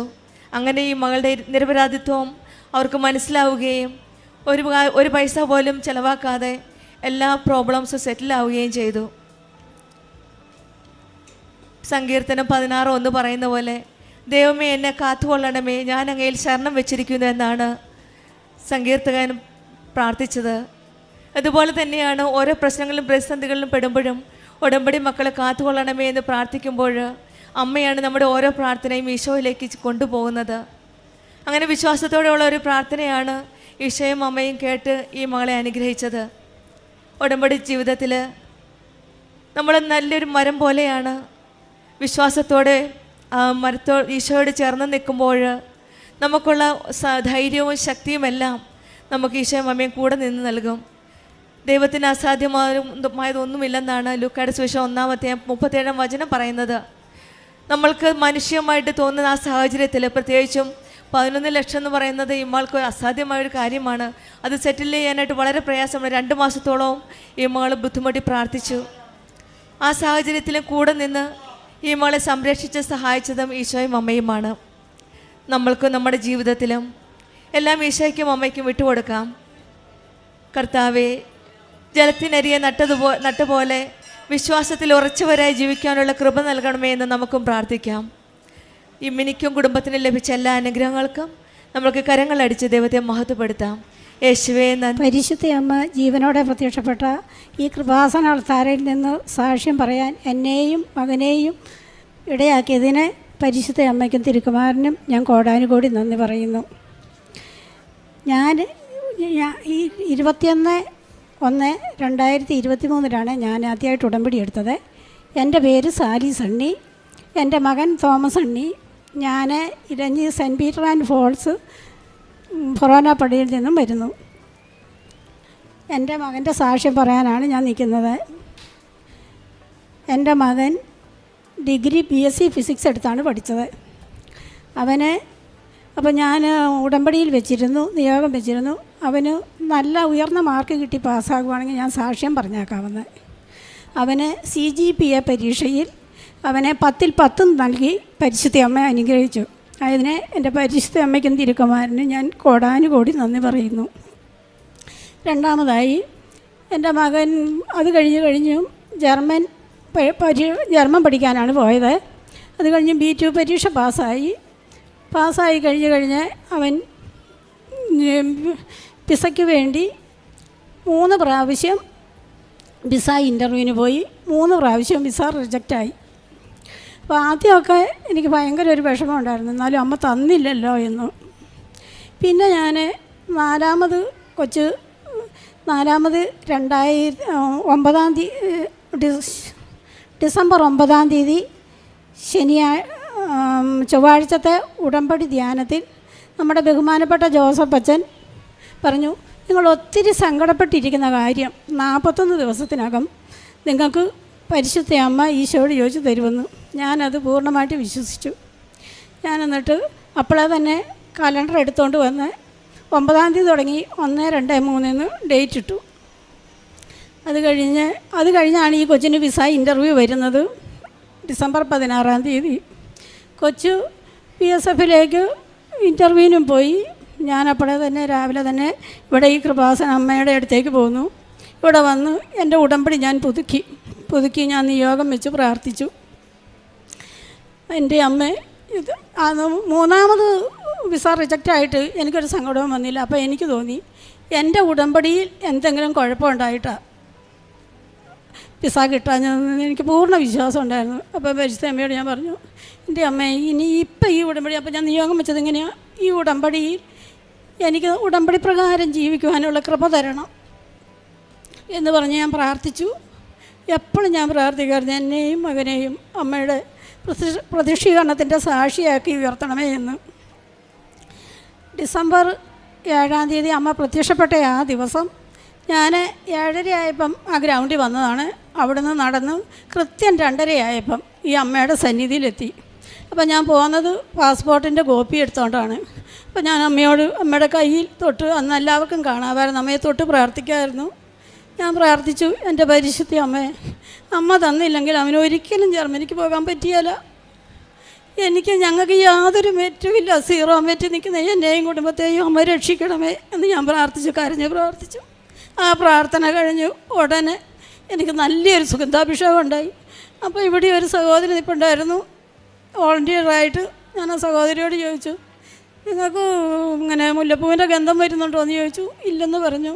അപ്പോഴേ ഞാൻ വിശ്വസിച്ചു, ഇനി ഈ വിസ ഇൻ്റർവ്യൂവിന് വന്നാൽ ഇവൻ തീർച്ചയായിട്ടും പാസ്സാകുമെന്ന്. അങ്ങനെ ഞാൻ പറഞ്ഞല്ലോ, ഇവൻ BSFിലേക്കും പോയി. ഞാൻ ഇങ്ങോട്ടും പോന്നു. ഇവിടെ വന്ന് ഉടമ്പടി വെച്ച് പ്രാർത്ഥിച്ചു. അപ്പോൾ ഞാൻ എല്ലാ ദിവസവും ഇങ്ങനെ ദിവസം എത്രയായിരുന്നു, 41 ദിവസം എന്നല്ലേ അച്ഛൻ പറഞ്ഞിരിക്കണത്. ഞാൻ എല്ലാ ദിവസവും എണ്ണും. ഡിസംബർ 16 തുടങ്ങി. ഇവന് ജനുവരി 14 പക്കം ഇവന് PSF എന്ന് പറഞ്ഞു പാസ്പോർട്ട് തിരിച്ചയക്കുമെന്ന്. അപ്പം ഞാൻ പ്രാർത്ഥിക്കുമ്പോൾ, രാവിലെ പ്രത്യക്ഷീകരണ പ്രാർത്ഥന പ്രാർത്ഥിക്കുമ്പോൾ എൻ്റെ വായി വരുന്നത് ഇങ്ങനെയാണ്: എൻ്റെ കൃപാസന അമ്മേ, എനിക്ക് എൻ്റെ മകന് വിസ കിട്ടിയതിന് പരിശുദ്ധ അമ്മയ്ക്കും തിരുക്കുമാനും ഞാൻ കോടാനുകോടി നന്ദി പറയുന്നു എന്നാണ് എൻ്റെ വായി വരുന്നത്. അങ്ങനെ വിസ കൈ കിട്ടി നോക്കിയപ്പോൾ, പാസ്പോർട്ട് കൈ കിട്ടി നോക്കിയപ്പം അതിനകത്ത് വിസ കിട്ടിയിരിക്കുന്നു. ഉടനെ പോയി പരിശുദ്ധ അമ്മയുടെ മുമ്പിൽ നിന്ന് ഞാൻ എന്തുമാത്രം നന്ദി പറഞ്ഞെന്നറിയില്ല. പിന്നെ ഞാൻ നടക്കുന്ന വഴിയൊക്കെ എപ്പോഴും കൊന്ന ചെല്ലുമ്പം തെറ്റിപ്പോകും. ഞാൻ എപ്പോഴും അവന് വിസ കിട്ടും 41 ദിവസം പറഞ്ഞെങ്കിലും കിട്ടിയത് കൃത്യം 39-ാം ദിവസം. ഞാൻ അപ്പോഴേ അവിടെ ടിക്കറ്റ് വെച്ചു കലണ്ടറെ. എന്നിട്ട് ഞാൻ കോടാനുകോടി നന്ദി പറഞ്ഞ് എത്ര പറഞ്ഞാലും മതിയാകില്ല. 3 പ്രാവശ്യം റിജക്റ്റായിട്ട് പിന്നെ 4ാമത് കിട്ടുക എന്ന് പറഞ്ഞാൽ അത്ര എളുപ്പമാണോ എന്ന് എനിക്ക് തോന്നുന്നില്ല. അമ്മ തന്നത് കൊണ്ട് മാത്രം കിട്ടിയതാണത്. മോനെ +2 പഠിച്ചുകൊണ്ടിരിക്കുമ്പോഴാണ്, അന്ന് ഞങ്ങൾ ഉടമ്പടി ഒന്നും എടുത്തിട്ടില്ല. അടുത്തുള്ള ഒരാൾ ഇവിടെ കൃപാസനത്തിൽ വന്ന് ഉടമ്പടി എടുത്തിട്ട് വന്നിട്ട് ഇപ്പോൾ മാതാവിൻ്റെ ഒരു ചെറിയ രൂപം തന്നു. ആ രൂപം മോൻ പോക്കറ്റിലിട്ടാണ് പോയി പരീക്ഷ എഴുതിയത്, ഇംഗ്ലീഷ് പരീക്ഷയുടെ അന്ന്. ആ പരീക്ഷയ്ക്ക് മോന് ഫുൾ A+ തന്നു, അനുഗ്രഹിച്ചു. പിന്നെ അവൻ ഈ BSc ഫിസിക്സ് ഈ പരീക്ഷയുടെ സമയത്ത് പോകുമ്പം അവൻ്റെ ലാപ്ടോപ്പിൽ കാൽക്കുലേറ്ററിൽ അവൻ തൈലം തൊട്ട് കുരിശ് വരച്ചേ പോവുള്ളൂ. ഞാൻ അവന് രാവിലെ പരീക്ഷയ്ക്ക് പോകുന്നതിന് മുമ്പായിട്ട് വിശ്വാസ പ്രമാണം ചൊല്ലി നെറ്റിയിലും അവൻ്റെ തലയുടെ നെറുകയിലും കയ്യിലും തൊണ്ടയിലും നാവിലും ഞാൻ തൈലം പുരട്ടി വിശ്വാസ പ്രമാണം ചൊല്ലി പ്രാർത്ഥിക്കും. പിന്നെ അവന് ഉടമ്പടി ഉപ്പ് ഞാൻ കൊടുത്തു വിടും. അതവൻ ആരും ചവിട്ടാത്തടുത്ത് ഉടമ്പടിയിട്ട് പ്രാർത്ഥിക്കും. പിന്നെ അവനും എപ്പോഴും നന്നായിട്ട് പ്രാർത്ഥിക്കും. പ്രേക്ഷിത പ്രവർത്തനമായിട്ട് ഞാൻ ഇവിടെ നിന്ന് വന്നു എന്ന് വന്നാലും ഞാൻ വരും, ഇടയ്ക്കിടയ്ക്ക് വരും. അമ്മയോട് എൻ്റെ സങ്കടം എനിക്ക് എന്ത് തോന്നിയാലും അപ്പോഴേ ഓടി വന്ന് അമ്മയോട് പറയണം. ഞാൻ അമ്മയുടെ അടുത്ത് വന്ന് പോകുമ്പം ഞാൻ പത്രം മേടിച്ചുകൊണ്ടേ പോവുള്ളൂ. ഈ ഡിസംബർ 16-ാം തീയതി ഞാൻ പത്രം മേടിച്ചുകൊണ്ട് പോയപ്പോൾ ഞാൻ വൈക്കത്ത് ബോട്ടിച്ചട്ടി ചെന്നപ്പം ഒരമ്മച്ചിയോട്, ഞാൻ വൈക്കത്ത് ബോട്ടിച്ചട്ടി ചെന്നപ്പോഴത്തേക്ക് 3 കെട്ട് പത്രം എൻ്റെ തീർന്നെന്നുള്ളതാണ്. അപ്പോൾ ഞാൻ ആ അമ്മച്ചിക്ക് പത്രം കൊടുത്തപ്പോൾ അമ്മച്ചി എന്നോട് പറഞ്ഞു, മോളെ എനിക്ക് വായിക്കാൻ അറിയത്തില്ലെന്ന് പറഞ്ഞു. അപ്പം ബോട്ട് വരാൻ കുറച്ച് താമസമുണ്ട്. ഞാൻ അവിടെ ഇരുന്നിട്ട് ഞാൻ അമ്മച്ചീനെ പത്രം വായിച്ച് കേൾപ്പിച്ചു. അപ്പോൾ അമ്മയോട് ഞാൻ അപ്പോൾ അമ്മ എന്നോട് പറയാം, എൻ്റെ മോളെ തീർച്ചയായിട്ടും ഞാൻ ഉടനെ തന്നെ പോകും. അമ്മച്ചി ഒരു വീട്ടു പണിക്ക് പോകുന്ന അമ്മച്ചിയാണ്. അമ്മച്ചി പറഞ്ഞു, ഞാൻ ഉടനെ തന്നെ, അയ്യോ എനിക്ക് എത്രയും പെട്ടെന്ന് അവിടെ ഒന്ന് എത്തിയാൽ മതി. വായിച്ച് കേട്ടപ്പോൾ അമ്മച്ചി എന്നോട് പറഞ്ഞ കാര്യമാണത്. പിന്നെ ഞാൻ പത്രം കൊടുക്കുന്ന അക്രൈസ്തവർക്കും ഓട്ടോ സ്റ്റാൻഡിലും വഴിക്കാണ് എൻ്റെ മുമ്പിൽ ആരെ കണ്ടോ ഞാൻ അവർക്ക് പത്രം കൊടുക്കും. എന്നിട്ട് ഞാൻ പറയും, ദൈവം അനുഗ്രഹിക്കട്ടെ എന്ന് പറയും. പിന്നെ എനിക്ക് ആര് പത്രം തന്നാലും എപ്പം തന്നാലും ഞാൻ ആ പത്രം മേടിക്കുന്നത്. ഞാൻ പത്രം മേടിച്ചാന്ന് ഞാൻ വെക്കില്ല. എന്നിട്ട് ആ പത്രം ഞാൻ വേറെ അടുത്തയാൾക്ക് ആ പത്രം കൊടുക്കും. പിന്നെ കാരുണ്യപ്രവൃത്തിയായിട്ട് പിന്നെ ഞാൻ എല്ലാ ദിവസവും എനിക്ക് പറ്റുന്നിടത്തോളം ദിവസം ഞാൻ വിശുദ്ധ ബലിയിൽ പങ്കുകൊള്ളും. വിശുദ്ധ ബലിയിൽ പങ്കുകൊള്ളുകയും വിശുദ്ധ കുർബാന സ്വീകരിക്കുകയും ചെയ്യും. പിന്നെ അവിടെ അടുത്ത് കാരുണ്യപ്രവൃത്തിയായിട്ട് അവിടെ കരുണാലയം ഈ മാനസിക രോഗികളെ നോക്കുന്ന സ്ഥലമുണ്ട്. അവിടെ പോയി ഞാൻ അവരെ ആഴ്ചയിൽ ഒരു ദിവസം കുളിപ്പിക്കും. പിന്നെ അവിടെ ഭക്ഷണം പാകം ചെയ്യാൻ എന്നെക്കൊണ്ട് പറ്റുന്ന രീതിയിൽ ഞാൻ അവരെ സഹായിക്കും. പിന്നെ എനിക്ക് പറ്റുന്ന ചെറിയ തുകകൾ ഞാൻ കൊടുക്കും. പിന്നെ എൻ്റെ മകനോട് ഞാൻ പറയും, നിനക്ക് ശമ്പളം കിട്ടുമ്പം നീ അവനും അവിടെ മാനസിക രോഗികളുള്ളതുകൊണ്ട് മകൻ അവിടെയുള്ളവർക്ക് ഭക്ഷണമായിട്ടും ചെറിയ ചെറിയ സഹായമായിട്ടും അവൻ്റെ ശമ്പളം കിട്ടുമ്പോഴൊക്കെ അവൻ കൊടുക്കും. പിന്നെ പ്രത്യക്ഷീകരണ പ്രാർത്ഥന വീട്ടിലവനുണ്ടെങ്കിൽ ഞങ്ങൾ ഒന്നിച്ചിരുന്നാണ് പ്രാർത്ഥന ചെല്ലുന്നത്. അവൻ പ്രത്യക്ഷീകരണ അവൻ ഉടമ്പടി പ്രാർത്ഥനയ്ക്കൊക്കെ കൂടും. പിന്നെ ബുധനാഴ്ച ദിവസം ഞാൻ രാവിലെ ഉള്ള ചായ മാത്രം കുടിക്കും. പിന്നെ വൈകുന്നേരം 6 മണിക്ക് ശേഷമേ ഭക്ഷണം കഴിക്കുകയുള്ളൂ. അപ്പോൾ ഒരു ദിവസം ഞാൻ ഇങ്ങനെ ഉപവസിച്ചുകൊണ്ടിരിക്കുമ്പോൾ എൻ്റെ മനസ്സിൽ തന്നെ തോന്നിയ പരിസ്ഥിതി എന്നോട് ചോദിച്ചാൽ, ഉപവാസം എടുക്കുന്നില്ലേ, എന്നാൽ പിന്നെ അങ്ങോട്ട് അന്നത്തെ ദിവസം മത്സ്യവും മാംസവും ഒന്നും കൂടെ നോയമ്പൂടി എടുക്കാൻ മേലേന്ന് എൻ്റെ മനസ്സിൽ തോന്നിച്ചു. അതിൽ പിന്നെ ഞാൻ ഒരിക്കലും ബുധനാഴ്ച ദിവസം മത്സ്യവും മാംസവും ഒന്നും കൂട്ടാറില്ല. എല്ലാത്തിനും എനിക്ക് തന്ന എല്ലാ കൃപകൾക്കും എനിക്ക് എന്തെങ്കിലും ഉണ്ടെങ്കിൽ എൻ്റെ അമ്മ തന്നതല്ലാതെ ഒന്നുമില്ല. ഈശോയോട് ചോദിച്ചു, എല്ലാം എൻ്റെ അമ്മ ഈശോയോട് ചോദിച്ചു തന്നതാണ്. അതിന് ഞാൻ ഇവിടെയല്ല ഞാൻ നടക്കുന്ന വഴിയെല്ലാം കാണുന്നവരോടും എപ്പോഴും ഞാനതിനെ നന്ദി പറയാറുണ്ട്. ഈശോയ്ക്കും അമ്മയ്ക്കും എനിക്കിപ്പോൾ തന്ന എല്ലാ കൃപയ്ക്കും അനുഗ്രഹങ്ങൾക്കും എൻ്റെ പരിശുദ്ധ അമ്മയ്ക്ക് ഈശോയ്ക്ക് ഞാൻ നന്ദി പറയുന്നു. പരിശുദ്ധ അമ്മയുടെ ഈ പുണ്യഭൂമിയിൽ വന്ന് നിൽക്കാൻ സാധിച്ചതിന് ഞാൻ നന്ദി പറയുന്നു. അമ്മ പറഞ്ഞ പോലെ തന്നെ ഞാനൊരു 8 മാസക്കാലം ജർമ്മൻ പഠിച്ചു. അതിനുശേഷം 2 വർഷം പഠിപ്പിച്ചു. ഈ പഠിപ്പിച്ച് ആദ്യമൊക്കെ ആയിരുന്ന സമയത്ത് ആൾക്കാർ ചോദിക്കും എന്നാ പോകുന്നേ. അപ്പോൾ അതൊരു ഇതായതിനു ശേഷം ഞാനൊരു 2 വർഷം പിന്നെ വീട്ടിൽ അങ്ങനെ വന്നിട്ടില്ല. ഒരു ക്രിസ്മസിനാണെങ്കിലും അതുപോലെ തന്നെ ഒരു ഓണത്തിനാണെങ്കിലും അങ്ങനെ വീട്ടിൽ വന്നിട്ടില്ല. കാരണം എപ്പോഴും ചോദ്യമാണ് എന്നാ നീ പോകുന്നത്, നിനക്ക് പോവാറായില്ലേ, നീ പഠിപ്പിച്ച പിള്ളേർ പോയി, എല്ലാവരും പോയി, എനിക്ക് പോകാൻ പറ്റുന്നില്ല, 3 വിസ റിജക്റ്റായി, കിട്ടുന്ന ഇപ്പം വീട്ടിലോട്ടാണെങ്കിലും കുറേ സാലറി കൊടുക്കാൻ പറ്റുന്നില്ല, കിട്ടുന്ന പൈസ പോകുന്നു. അപ്പം എല്ലാം കൊണ്ടും ഒരു ജർമ്മൻ പഠിച്ചതിന് ശേഷം ഒരു പരാജയം പോലെ എനിക്ക് തോന്നി. അതിനുശേഷം ഞാനും മുട്ടിപ്പായി പ്രാർത്ഥിച്ചു. എന്നെ കൊണ്ട് പറ്റാവുന്ന പോലെ ഞാൻ പിള്ളേരെ പഠിപ്പിച്ചു. നന്നായി അവരോടാണേലും ഞാൻ പറയും. അപ്പം ഞാനൊരു വൃദ്ധസദനം അടുത്തുള്ളത് പോവുകയാണെങ്കിൽ പിള്ളേരെ കൂട്ടിക്കൊണ്ടാണ് പോകുന്നത്. അവിടുത്തെ അപ്പച്ചനും അമ്മച്ചിമാരായിട്ട് വർത്താനം പറയും. പിന്നെ കിട്ടുന്ന പോലെ അവരുടെ നിന്നും ഞാൻ പറയും നമുക്ക് ഒന്നിച്ച് മേടിച്ച് കൊടുക്കാം, അവർക്കൊരു സന്തോഷമായിരിക്കുമല്ലോ. ചില ദിവസങ്ങളിൽ വൈകുന്നേരത്തെ കാപ്പി ഞങ്ങൾ മേടിച്ചു കൊടുക്കും. അപ്പച്ചനും അമ്മച്ചിക്കും ഒരു സന്തോഷമാണ്, അവിടുത്തെ സിസ്റ്റർമാർക്കൊരു സന്തോഷമാണ് ഞങ്ങൾ വരുന്നത്. അപ്പം അമ്മ തന്ന ഈ അനുഗ്രഹത്തിന് ഞാൻ നന്ദി പറയുന്നു. ഇനിയും അമ്മ കുറേ അനുഗ്രഹങ്ങൾ എനിക്ക് തരും, കാരണം കുറേ അനുഗ്രഹങ്ങൾ എനിക്ക് തന്നിട്ടുണ്ട്. അപ്പം ഈ അനുഗ്രഹങ്ങളൊക്കെ ഞാൻ കോടാനുകൂടി. സങ്കീർത്തനങ്ങൾ 16:11 അങ്ങെനിക്ക് ജീവൻ്റെ മാർഗം കാണിച്ചു തരുന്നു. അങ്ങയുടെ സന്നിധിയിൽ ആനന്ദത്തിൻ്റെ പൂർണ്ണതയുണ്ട്. അങ്ങയുടെ വലത് കൈയിൽ ശാശ്വതമായ സന്തോഷമുണ്ട്. സാലി സണ്ണി എന്ന ഈ സഹോദരി തൻ്റെ മകൻ്റെ ജീവിത നിയോഗങ്ങൾക്ക് വേണ്ടിയാണ് അമ്മയുടെ തിരുനടയിൽ നിയോഗം സമർപ്പിച്ച് പ്രാർത്ഥിച്ചത്. അമ്മയുടെ വാക്കുകളിൽ അമ്മ കൃത്യമായി സൂചിപ്പിക്കുന്നുണ്ട്, ഉടമ്പടി വിശ്വസ്തയോടെ ജീവിക്കുന്നൊരു കുടുംബം, മകനും ഉടമ്പടിയുടെ പ്രാർത്ഥനകളോട് ചേർന്ന് മുന്നോട്ട് പോയ ഒരു മകൻ്റെ പഠനകാലം മുഴുവനും മികവോടുകൂടി പഠിച്ചൊരു മകൻ, ഓരോ കാര്യവും കൂടുതൽ ഏറ്റവും മികച്ച മാർക്കോടുകൂടി ഏറ്റവും മികച്ച ഗ്രേഡോടുകൂടി അവൻ വിജയിച്ചു പോകുന്ന മകനാണ്. അതുകൊണ്ടാണ് അവൻ്റെ വിസ 3 തവണ റിജക്ഷൻ ആകുമ്പോഴും ഒരു തവണ പോലും അവൻ്റെ കുഴപ്പങ്ങൾ അതിനകത്തില്ല. ഓരോ തവണയും ഏറെ പണിപ്പെട്ട് ഡോക്യുമെൻറ്റ്സ് എല്ലാം വളരെ കൃത്യതയോടുകൂടി അയച്ചു കൊടുക്കുമ്പോൾ അവൻ്റേതല്ലാത്ത കാരണത്താൽ നിരന്തരം വിസ റിജക്ഷനായിക്കൊണ്ടിരിക്കുന്നു.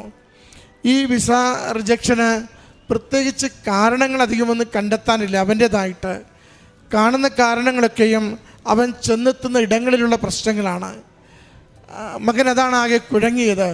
പഠിപ്പിച്ചവർ പോലും ജർമ്മനിയിലേക്ക് പഠനത്തിന് വേണ്ടി പോയിട്ടും മകൻ്റെ ജീവിതം മാത്രം ഇങ്ങനെ എന്തോ തടസ്സപ്പെട്ട് നിൽക്കുന്നത് പോലെ. ഉടമ്പടിയിൽ നമുക്കെപ്പോഴും ഇത് ചിലപ്പോൾ അനുഭവിക്കുന്നൊരു മേഖലയാണ്. വിശുദ്ധിയോടും വിശ്വസ്തയോടും കൂടി ജീവിക്കുക, നന്നായി അമ്മ മാതാവിനെ ശരണപ്പെട്ട് തന്നെ ജീവിതത്തെ മുന്നോട്ട് കൊണ്ടുപോവുക, ഏറ്റവും എളിമയിലും സ്നേഹത്തിലും ഓരോ കാര്യവും നമ്മൾ ചെയ്തുകൊണ്ടിരിക്കുക, എന്നിട്ടും പ്രതീക്ഷിക്കാത്ത പ്രതിസന്ധികൾ ജീവിതത്തിൽ വന്നു ചേരുക. പ്രതീക്ഷിക്കാത്ത പ്രതിസന്ധികൾ വന്നു ചേരുമ്പോൾ വലിയ ദൈവിക ഇടപെടലിൻ്റെ സാധ്യത കൂടി നമുക്കതോടൊപ്പം കൈമാറുന്നുണ്ട്.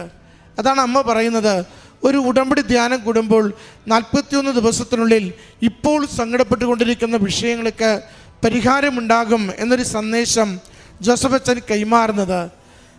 ആ സന്ദേശം കിട്ടുമ്പോൾ ഇപ്പോൾ സങ്കടപ്പെട്ടുകൊണ്ടിരിക്കുന്ന വിഷയത്തെ അമ്മയുടെ കരങ്ങളിലേക്ക് ഏൽപ്പിച്ചു കൊടുത്ത് കലണ്ടറിൽ ഡേറ്റ് അടയാളപ്പെടുത്തി പിന്നെ എണ്ണിത്തുടങ്ങുകയാണ്.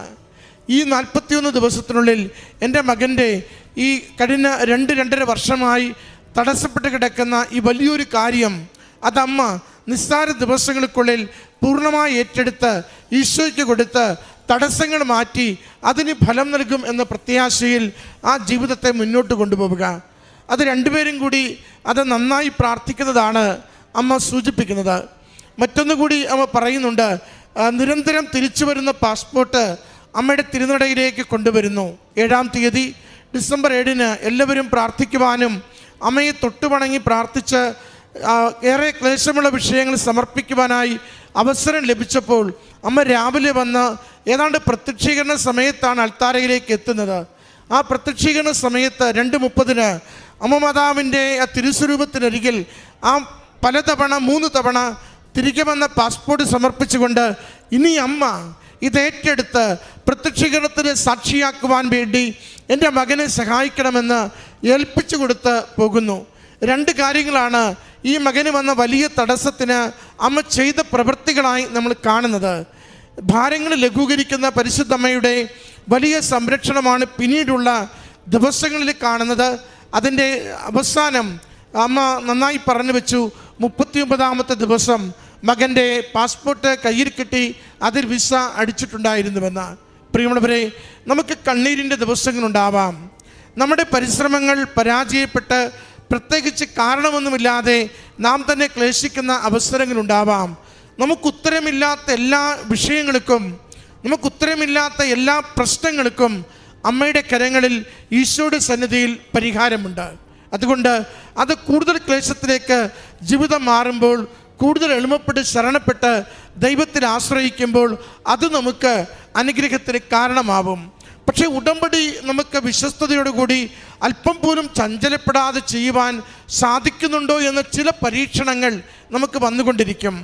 അമ്മ കാഷ്വലായി പറഞ്ഞുവെങ്കിലും അമ്മയുടെ സാക്ഷ്യത്തിൻ്റെ ഒരു പ്രധാന മർമ്മം നമ്മൾ കണ്ടെത്തുവാൻ പറ്റും. അമ്മ പറയുന്നുണ്ട്, 16-ാം തീയതി മകന് വേണ്ടി മകൻ VFSൽ ഇൻ്റർവ്യൂവിന് പോകുമ്പോൾ ഞാൻ നേരെ കൃപാസനത്തിലേക്ക് പോന്നു. ഇവിടെ വന്നിരുന്ന അമ്മയുടെ സന്നിധിയിൽ ആ ദിവസം മുഴുവനും പ്രാർത്ഥിച്ചു. തിരികെ പോയപ്പോൾ ഞാൻ 3 കെട്ട് പത്രവുമായിട്ടാണ് പോയത്. പോയ വഴിക്ക് ഒരു അമ്മയ്ക്ക് പത്രം കൈമാറുമ്പോൾ അമ്മ പറയുന്നു, വായിക്കാൻ അറിയത്തില്ലെങ്കിൽ ഇങ്ങനെ അടുത്ത ആൾക്ക് കൊടുക്കാമെന്ന് കരുതി പോവുകയല്ല, അവിടെ നിൽക്കുന്നു. അവിടെ നിന്ന് ആ കൃപാസന പത്രം വായിച്ചു കൊടുക്കുന്നു. ഇതാണ് ഉടമ്പടിയിലുള്ള ചില ട്വിസ്റ്റ് എന്ന് നമ്മൾ പറയുന്നത്. കാരണം അമ്മ ആ രാവിലെ മുതൽ വൈകുന്നേരം വരെ ഈ ആലയത്തിലിരുന്ന് പ്രാർത്ഥിക്കുന്നു. വിശ്വാസത്തോടുകൂടി പ്രേക്ഷിത പ്രവർത്തനത്തിന് പത്രം ശേഖരിച്ചു കൊണ്ടുപോകുന്നു. കൈമാറുന്ന വ്യക്തിക്ക് അത് മനസ്സിലാക്കുവാനുള്ള ശേഷിയില്ലെന്ന് തിരിച്ചറിയുമ്പോൾ കൂടെ നിന്ന് പറഞ്ഞു കൊടുത്ത് വായിച്ചു കൊടുത്ത് വിശ്വാസം കൈമാറുന്നു. ആ വിശ്വാസ കൈമാറ്റത്തിനുള്ള അനുഗ്രഹത്തിൻ്റെ പേരാണ് മകന് ലഭിക്കുന്ന വിസ എന്നത്. പ്രിയമുള്ളവരെ, നാം അതുകൊണ്ട് ശ്രദ്ധിക്കണം. ഉടമ്പടിയിൽ ചില കാര്യങ്ങൾ ഇങ്ങനെ നമുക്ക് തടസ്സപ്പെട്ട് കിടക്കുമ്പോൾ പല രീതികളിൽ നമ്മുടെ വിശ്വാസത്തെയും ഉടമ്പടിയോടുള്ള വിശ്വസ്തതയെയും ഉരച്ചു നോക്കുന്ന അവസരങ്ങളുണ്ടാവും. ആ ഉരച്ചു നോക്കുന്ന അവസരങ്ങളിൽ നമ്മളത് ഷാർപ്പായി നാം അതിനെ ഇടപെടുകയും അതിൻ്റെ കാര്യങ്ങൾ ചെയ്യുകയും ചെയ്താൽ നമ്മുടെ ആ ടെസ്റ്റ് കഴിഞ്ഞു. പിന്നീട് നമുക്ക് അനുഗ്രഹം മാത്രമേ ഉള്ളൂ. ഈ മകൻ സന്തോഷത്തോടുകൂടി വിദേശത്തേക്ക് പോകുമ്പോൾ ഈ അമ്മ ഉടമ്പടി ജീവിതത്തിൻ്റെ ഓരോ പരീക്ഷകളും നന്നായി വിജയിച്ചതിൻ്റെ സർട്ടിഫിക്കറ്റാണ് അമ്മ മാതാവിൻ്റെ കരങ്ങളിൽ ഏൽപ്പിച്ചു കൊടുക്കുക. നമ്മുടെ ഉടമ്പടിയെ പരിശോധിക്കുക, നമ്മുടെ നിയോഗങ്ങളെ ഒന്ന് കാണുക. എവിടെയെങ്കിലുമൊക്കെ അതിൽ തടസ്സങ്ങളും ക്ലേശങ്ങളും ഉണ്ടെങ്കിൽ അല്പം കൂടി അമ്മയുടെ അരികിലേക്ക് ചേർന്ന് നിന്നുകൊണ്ട് അനുഗ്രഹം പ്രാപിക്കുവാനായി ഉടമ്പടി വിശ്വസ്തതയിൽ നമുക്ക് ജീവിക്കാം. ഈ കുടുംബത്തിൽ ലഭിച്ച ഈ അനുഗ്രഹങ്ങൾക്ക് അമ്മ മാതാവിനും തിരുക്കുമാരനും നന്ദി പറഞ്ഞുകൊണ്ട് കരങ്കലടിച്ച് ഈ സാക്ഷ്യം നമുക്ക് സമർപ്പിക്കാം.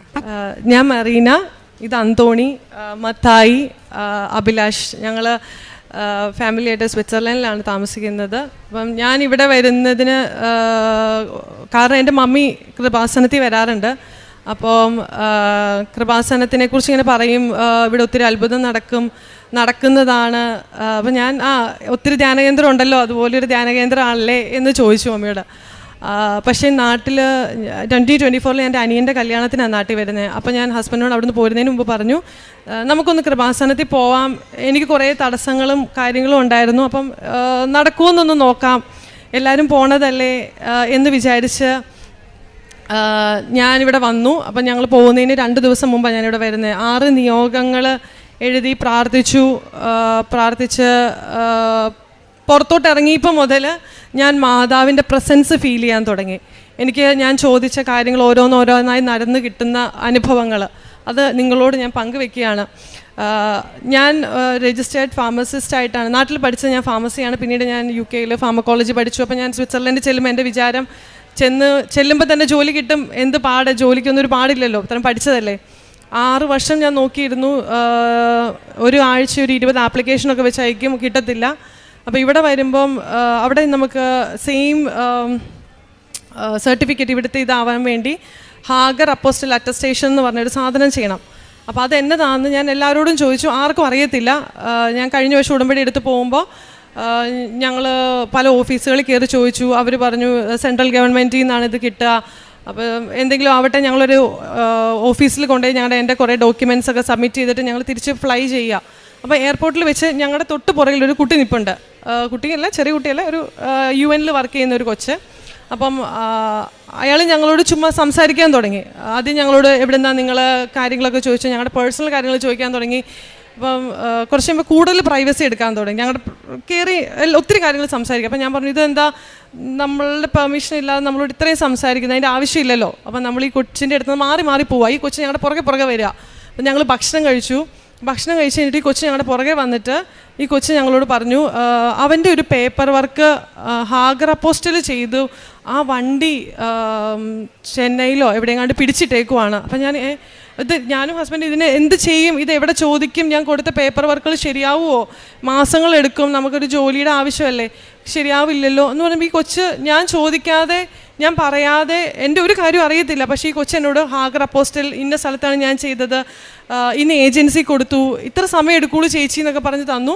അപ്പോൾ ആ കൊച്ച് പറഞ്ഞതുപോലെ തന്നെ ഞാൻ എൻ്റെ പേപ്പേഴ്സ്, അതിനുശേഷം എനിക്ക് ആ കൊച്ചുമായിട്ട് കോൺടാക്ട് ചെയ്യില്ല. ഇപ്പോൾ എൻ്റെ മനസ്സിലും ഞാൻ ആഗ്രഹിച്ചതും ചിന്തിച്ചതും കാര്യങ്ങൾ ഇങ്ങനെ ഒരാൾ നമ്മുടെ കൂടെ വന്ന് നമ്മുടെ ടെൻഷൻ അനുസരിച്ച് സമയത്ത് പറഞ്ഞു തന്നു. അതാണ് എനിക്ക് ആദ്യമായിട്ട് എൻ്റെ ഒരു വലിയൊരു സാക്ഷി എനിക്ക് മാതാവിൻ്റെ നിങ്ങളോട് ഷെയർ ചെയ്യാനുള്ളത്.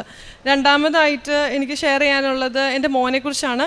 ഇവൻ മത്തായിക്ക് 3.5 വയസ്സായി. അവൻ മമ്മി പപ്പി എല്ലാം പറയും, പക്ഷേ അവൻ്റെ ഒത്തിരി വർത്തമാനമൊന്നുമില്ല. അപ്പോൾ ഞങ്ങൾക്ക് ഭയങ്കര ബുദ്ധിമുട്ട് എന്താണെന്ന് വെച്ച് കഴിഞ്ഞാൽ, ഇവൻ ഒരു തവണ ഞങ്ങൾ പുറത്ത് പോയി തിരിച്ചു വന്നിട്ട് കൊച്ചു വണ്ടിയിലിരുന്നിങ്ങനെ ഒരു വാക്ക് പറഞ്ഞ് കരയോ. അപ്പോൾ ഞങ്ങൾ വെച്ച് വഴക്കുണ്ടാക്കി കൊച്ചിനോട്, നിനക്ക് എന്നാ വേണ്ടേ, ഞങ്ങൾക്കറിയാം, ഞങ്ങളെല്ലാം എടുത്തു കൊടുത്തു, എല്ലാ സാധനങ്ങളും ഞങ്ങൾ എടുത്തു കൊടുത്തു. വീട് തുറന്ന് ഞങ്ങൾ അകത്ത് കയറിയപ്പോൾ കൊച്ചു ഓടി ചെന്ന് ഒരു കുപ്പി വെള്ളം എടുത്ത് കുടിച്ചു. അവൻ വെള്ളം എന്നാണ് പറഞ്ഞുകൊണ്ടിരുന്നത്, വാസർന്ന് അവിടെ പറയാം. അപ്പോൾ വെള്ളം, എൻ്റെ മോന് വെള്ളം ചോദിച്ചപ്പോൾ എനിക്ക് എൻ്റെ മോന് വെള്ളം കൊടുക്കാൻ പറ്റിയില്ല. എനിക്ക് അത് ഭയങ്കര വിഷമമായി. അപ്പം ഞാൻ മാതാവിനോട് ചോദിച്ചത്, എൻ്റെ മോൻ ഭക്ഷണം ചോദിക്കുന്നതൊക്കെ എനിക്കൊന്ന് മനസ്സിലാവണം, കാരണം അവൻ ദാഹിച്ചിരിക്കരുത്, എനിക്ക് അവന് വെള്ളം കൊടുക്കാനെങ്കിലും പറ്റണേ മാതാവേ എന്നാണ് ഞാൻ പറഞ്ഞത്.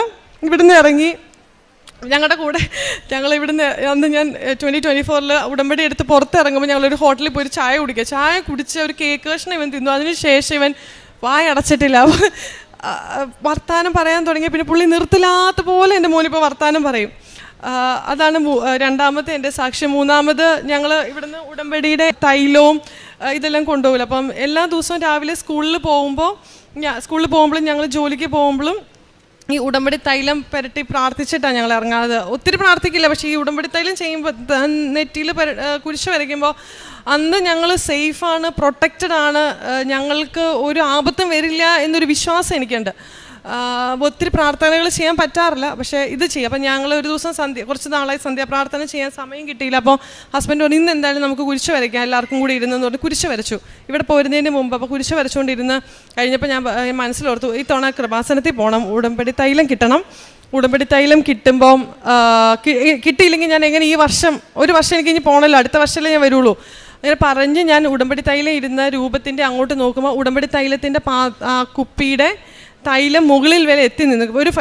ഒരു ഫെബ്രുവരിയിൽ നമ്മൾ എടുത്ത അല്പം ഫെബ്രുവരി ആകുമ്പോൾ തീരും, കാരണം ഞങ്ങൾ 4 പേരും ഒരു രോഗം വരുമ്പോഴോ ഒരു ബുദ്ധിമുട്ട് വരുമ്പോഴോ എപ്പോഴും നമ്മൾ ഉടമ്പടി തൈലം തൊട്ടാണ് പ്രാർത്ഥിക്കുന്നത്.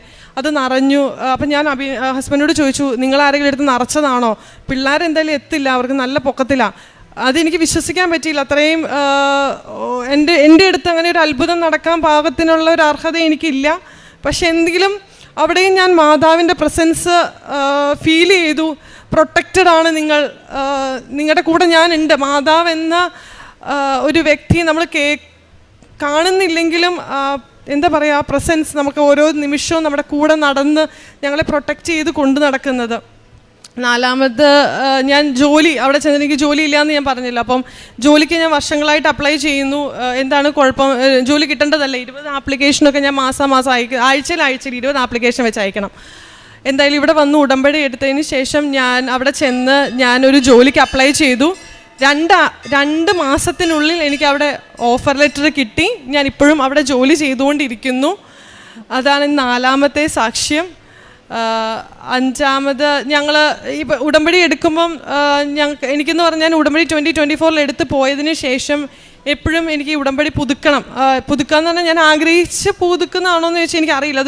ഒരു ഫോഴ്സ്, ഒരു ഒരു ഒരു അദൃശ്യമായൊരു ശക്തി നമ്മളിങ്ങനെ കൊണ്ട് നടക്കും. അപ്പം നമുക്കൊരു ബുദ്ധിമുട്ട് വരുവാണ്, ഉടനെ എനിക്കൊരു ബുദ്ധിമുട്ട് എത്തും. എനിക്ക് ആ സമയത്ത് ഞാൻ ഉടമ്പടി എടുത്തേ പറ്റൂ. ആ ഉടമ്പടിയിൽ നിൽക്കുമ്പോൾ നമുക്ക് മറ്റു കാര്യങ്ങളൊന്നും, നമ്മൾ സോഷ്യലൈസ്ഡ് ആയിട്ട് പുറത്ത് ജീവിക്കുമ്പോൾ നമ്മളിങ്ങനെ ആൾക്കാർ വൈൻ കുടിക്കും, അല്ലെങ്കിൽ പുറത്ത് പോകും, പാർട്ടി ചെയ്യും, ഇങ്ങനത്തെ കാര്യങ്ങളൊക്കെ ചെയ്യും. ഞങ്ങൾ വർഷങ്ങളായി, ഇപ്പം 2024 മുതൽ ഇതുവരെ ഞങ്ങൾ അങ്ങനെ ഒരു കാര്യങ്ങളൊന്നും ചെയ്യാറില്ല. അതങ്ങനെ ചെയ്യാൻ ഞങ്ങൾക്ക് പറ്റാറില്ല. ഞങ്ങൾ ചെയ്യാൻ പാടില്ലാത്ത പോലെ ഒരു സിറ്റുവേഷൻ ഞങ്ങൾക്ക് വന്നെത്തും. ഞങ്ങൾക്ക് അസ്വസ്ഥതകൾ വരും ഞങ്ങളുടെ വീട്ടിൽ. അപ്പം ഞങ്ങൾ അങ്ങനെ അതുപോലെ ഞങ്ങൾ ചുറ്റും കൃപാസനത്തെക്കുറിച്ച് കേൾക്കുമ്പോൾ ആൾക്കും അങ്ങനെ വലിയ വിശ്വാസം. അപ്പം ഞാൻ എങ്ങനെയാണ് എൻ്റെ പ്രേക്ഷിത പ്രവർത്തനങ്ങൾ ചെയ്യാന്ന് പറഞ്ഞാൽ എനിക്ക് ഭയങ്കര നാണമാണ് ഇതൊക്കെ പറയാനായിട്ട് എല്ലാവരോടും.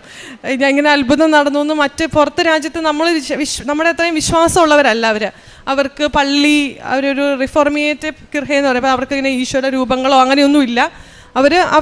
അവരുടെ കഴിവിൽ ജീവിച്ചു പോകുന്ന മനുഷ്യരെന്നുള്ള രീതി. അപ്പം ഞാൻ എൻ്റെ ഓരോ കാര്യങ്ങളും എനിക്ക് പറയണ്ട, ഞാൻ മിണ്ടനില്ല, നാണക്കേടല്ലേ, എങ്ങനെ പറയുക, ഇതൊക്കെ ഇവർ തമാശയാക്കില്ലേ എന്ന് ഓർക്കും. പക്ഷേ ഏതെങ്കിലും ഒരു മൊമെൻറ്റ് വരും ഞാൻ ഈ വിശ്വാസമില്ലാത്തവരുടെ അടുത്ത് പോയിട്ട് മാതാവിനെക്കുറിച്ച് പറയേണ്ടി വരും എനിക്ക്. അല്ലെങ്കിൽ ഞങ്ങളുടെ നാട്ടിൽ ഇങ്ങനെ ഒരു പള്ളിയുണ്ട്, ആ പള്ളിയിലൊരു മാതാവുണ്ട്, ആ മാതാവ് തന്ന ജോലിയാണ്, ആ മാതാവ് ജയിപ്പിച്ച പരീക്ഷയാണ് എന്ന് ഞാൻ എപ്പോഴും പറയേണ്ട പോലെ അതാണ് ഞാൻ ചെയ്യുന്ന പ്രേക്ഷിത പ്രവർത്തനം. വിശ്വാസമില്ലാത്ത അവിടുത്തുകാരുടെ അടുത്ത് എനിക്ക് ഉണ്ടായ അത്ഭുതങ്ങളെക്കുറിച്ച് പറയുക, അതാണ് ഞാൻ ചെയ്യാറുള്ളത്.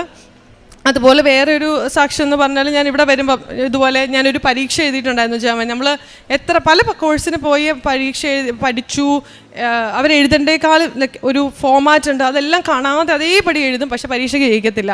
അങ്ങനെ ജയിക്കാതെ വന്നപ്പോൾ ഞാൻ ഹസ്ബൻഡിനോട് പറഞ്ഞു എനിക്ക് കഴിവില്ല, ഇനി ഞാൻ പരീക്ഷ എഴുതുന്നില്ല. അപ്പോൾ 2024 ഇവിടെ വരുമ്പോൾ പരീക്ഷയുടെ റിസൾട്ട് വന്നു. അനിയൻ്റെ കല്യാണത്തിൻ്റെ സമയത്ത് ഫെയിലായി വീണ്ടും. അപ്പം ഞാൻ ഇവിടെ വരുമ്പം പ്രാർത്ഥിച്ചു, ഒരു ചുമ്മാ ഒന്ന് നിയോഗം എഴുതിയിട്ടേക്കാം, പരീക്ഷയ്ക്ക് പാസ്സാവണം, തോറ്റ പരീക്ഷയാണ് എന്നാലും ഞാൻ എഴുതിയിട്ടു പരീക്ഷയ്ക്ക് പാസ്സാവണം. ഇവിടെ വന്നു, ഞാൻ പോകുമ്പോൾ എനിക്കൊരു ഇമെയിൽ വന്നു. ഞാൻ അവിടെ ഞങ്ങൾ അന്ന് എഴുതിയൊരു സെൻറ്ററുണ്ട്, ആ സെൻറ്ററിൽ എഴുതിയ എല്ലാ കുട്ടികളുടെയും റിസൾട്ട്സ് അവർ തിരിച്ചയക്കുവാണ്. കാരണം അവിടെ എഴുതി എല്ലാവർക്കും മാർക്ക് കുറവാണ്, അതുകൊണ്ട് അവർ തന്നെ ഇനീഷ്യേറ്റീവ് എടുത്ത് പേപ്പേഴ്സ് എല്ലാം സെൻഡ് ചെയ്യുവാണെന്ന് പറഞ്ഞു. അങ്ങനെ അവർ പേപ്പേഴ്സ് സെൻഡ് ചെയ്ത് ഞാൻ തിരിച്ച് ഷ്വൈറ്റ്സിലെത്തുമ്പോൾ എൻ്റെ റിസൾട്ട് ഞാൻ പാസ്സായിന്ന് എനിക്ക് റിസൾട്ട് കിട്ടി. ഒരിക്കലും നമ്മൾ തന്നെ പൈസ മുടക്കി പരീക്ഷ എഴുതി നമ്മൾ തന്നെയാണ് റിവാലുവേഷനൊക്കെ സാധാരണ കൊടുത്താലും കിട്ടത്തില്ലല്ലോ. ഇതും ഞാനൊന്നും ചെയ്തില്ല. ഞാനിവിടെ വന്ന് നിയോഗ പേപ്പറിൽ എൻ്റെ ഒരു 6 നിയോഗങ്ങൾ എൻ്റെ ഒരു നിയോഗമായിരുന്നു. അതും എനിക്ക് മാതാവ് സാധിച്ചു തന്നു. അതുപോലെ ഞങ്ങളിപ്പോൾ ഒരു അപ്പാർട്ട്മെൻറ്റ്, നമ്മൾ റെൻറ്റിന് ഒരു അപ്പാർട്ട്മെൻറ്റിലോട്ട് മൂവ് ചെയ്യണം. ഞങ്ങൾ താമസിക്കുന്ന സ്ഥലത്തോട്ട് വേറൊരു സ്ഥലത്തോട്ട്. അപ്പോൾ അവിടെ നമ്മൾ ഫോറിനേഴ്സ് ആയതുകൊണ്ട് കുറച്ച് പാടാണ് അപ്പാർട്ട്മെൻറ്റ്സൊക്കെ കിട്ടാൻ. ഈ സമയത്ത് ഞാൻ ട്രെയിനിൽ ജോലിക്ക് പോകും. അപ്പം ഞാൻ വീട് കിട്ടിയാൽ നല്ലതായിരുന്നല്ലോ. അപ്പം ഞാൻ വേഗം ഉടമ്പടി തീർന്നു, ഒരു ഉടമ്പടി അങ്ങ് എടുക്കാം, ഓൺലൈനിൽ ഒരു ഉടമ്പടി അങ്ങ് എടുത്തേക്കാം. അപ്പം ഞാൻ ഹസ്ബൻഡ് ജോലിയിലാണ് വിളിച്ചിട്ട് പറഞ്ഞു ഞാനൊരു ഉടമ്പടി എടുക്കുകയാണ്, ഞാനൊരു വീട് അയച്ചു തരുന്നുണ്ട്, അതിൽ നിങ്ങൾ അപ്ലൈ ചെയ്യാൻ പറഞ്ഞു. അപ്പം ഞാൻ ഉടമ്പടി എടുത്തു, ഹസ്ബൻഡ് വീടിന് അപ്ലൈ ചെയ്തു. 2 ഡേയ്സിനുള്ളിൽ നമുക്ക് ആ വീട്ടിൽ വിസിറ്റിങ്ങിന് ചെല്ലാൻ പറഞ്ഞു. ഒരാഴ്ചയ്ക്കുള്ളിൽ ഞങ്ങൾക്ക് ആ വീട് ലഭിക്കുകയും ചെയ്തു.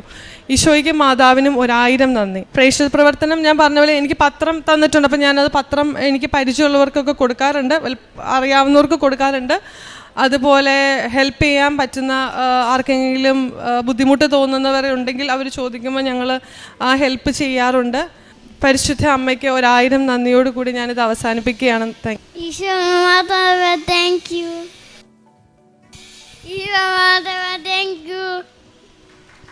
ജെറമിയ പ്രവാചകന്റെ പുസ്തകം 31-ാം അധ്യായം 3-ാം തിരുവചനം. വിദൂരത്തിൽ നിന്ന് കർത്താവ് അവനെ പ്രത്യക്ഷനായി അരുളി ചെയ്തു, എനിക്ക് നിന്നോടുള്ള സ്നേഹം അനന്തമാണ്, നിന്നോടുള്ള വിശ്വസ്തത അചഞ്ചലവും. മെറീന എന്ന ഈ അമ്മ തൻ്റെ ജീവിത പങ്കാളി അഭിലാഷ്, മക്കൾ അന്റോണിയോ, മത്തായിയോടുകൂടെ വന്ന് വലിയ ഒരു പ്രത്യക്ഷീകരണ സാക്ഷ്യമാണ് ഏറ്റുപറയുന്നത്. പരിശുദ്ധ അമ്മ വിദൂരങ്ങളിൽ വെച്ച് തന്നെ അവരോട് സംസാരിക്കുകയും അവർക്ക് മധ്യസ്ഥം ലഭിക്കുകയും നൽകുകയും അതുപോലെ തന്നെ എല്ലാ കാര്യങ്ങളിലും പരിശുദ്ധ അമ്മയുടെ സാമീപ്യം അനുഭവിക്കാൻ അവർക്ക് സാധിക്കുകയും ചെയ്തു എന്ന മനോഹരമായ സാക്ഷ്യമാണ്. മെറീനയുടെ സാക്ഷ്യത്തിൽ നമുക്ക് മനസ്സിലാകുന്നത് വലിയ വലിയ കാര്യങ്ങൾ അവരുടെ ജീവിതത്തിൽ സംഭവിച്ചതാണ്. മെറീന പറയുകയുണ്ടായി, വളരെ പെട്ടെന്നായിരുന്നു അവരുടെ എല്ലാ ജീവിത പ്രശ്നങ്ങൾക്കും പരിശുദ്ധ അമ്മയുടെ മാധ്യസ്ഥം വഴി ഈശോ ഇടപെടുകയും അനുഗ്രഹങ്ങളും സൗഖ്യവും നൽകിയിരുന്നത്. മകൻ മത്തായിക്കുള്ള ആ സംസാര ശക്തി അവർക്ക് നഷ്ടപ്പെടുന്നു എന്ന് സംശയിക്കുകയും ആകുലപ്പെടുകയും ചെയ്തപ്പോഴായിരുന്നു ഉടമ്പടി തൈലത്തിലൂടെ വളരെ പെട്ടെന്ന് മകന് സംസാരിക്കാനുള്ള ശക്തി തിരിച്ചു കിട്ടിയത്. വളരെയധികം സംസാരിച്ചപ്പോൾ ബേക്കറി ഷോപ്പ് കീപ്പർ തന്നെ പറഞ്ഞു, ഇവൻ എന്തോ മദ്യം കഴിച്ചതുപോലെ സംസാരിക്കുന്നു. അതുപോലെ ഉടമ്പടി തൈലത്തിൻ്റെ ആ ഒരു ശക്തി ഇവിടെ നിന്ന് ഉടമ്പടി എടുത്തു പോയ പ്രാർത്ഥനയുടെ പരിശുദ്ധ അമ്മയുടെ മാധ്യസ്ഥത്തിലൂടെ ഈശോ അവനെ എഫാത്ത എന്ന് ഈശോ സംസാര ശക്തി നഷ്ടപ്പെട്ട ഒരു വ്യക്തിയോട് സുവിശേഷങ്ങൾ സംസാരിക്കുന്നുണ്ട്. എവിടെയെല്ലാമാണോ നമ്മുടെ എന്തെല്ലാം അടഞ്ഞുപോയോ, നമ്മുടെ ജീവിത അവസ്ഥകളെല്ലാം അടഞ്ഞു പോയിട്ടുണ്ടെങ്കിൽ ഈശോ എഫാത്ത എന്ന് പറഞ്ഞുകൊണ്ട് നമുക്ക് തുറന്നു കിട്ടുന്ന ഒരു വലിയ അനുഭവം ഈ മകനുണ്ടായി എന്ന് മകൾ ഏറ്റുപറയുകയാണ്. അതുപോലെ തന്നെ ആ ഉടമ്പടി തൈലത്തിൻ്റെ ശക്തി ഒരു അന്യനാട്ടിൽ വെച്ച് ഇവർക്ക് വളരെ പ്രത്യക്ഷമാവുകയുണ്ടായി. ഏകദേശം പകുതിയോളം അവസാനിച്ച ആ അഭിഷേക തൈലം വീണ്ടും അത് ഫില്ലായിക്കൊണ്ട് എൻ്റെ സാമീപ്യം നിങ്ങളോടൊപ്പമുണ്ട്, നിങ്ങൾ ഭയപ്പെടേണ്ട, ഞാൻ നിങ്ങളോട് കൂടെ സഞ്ചരിക്കുന്നു എന്ന് മെറീനയ്ക്കും കുടുംബത്തിനും അമ്മ വളരെയധികം വാഗ്ദാനം ഉറപ്പിച്ചു കൊടുത്ത ഒരു അനുഭവം അവരേറ്റു പറയുന്നു.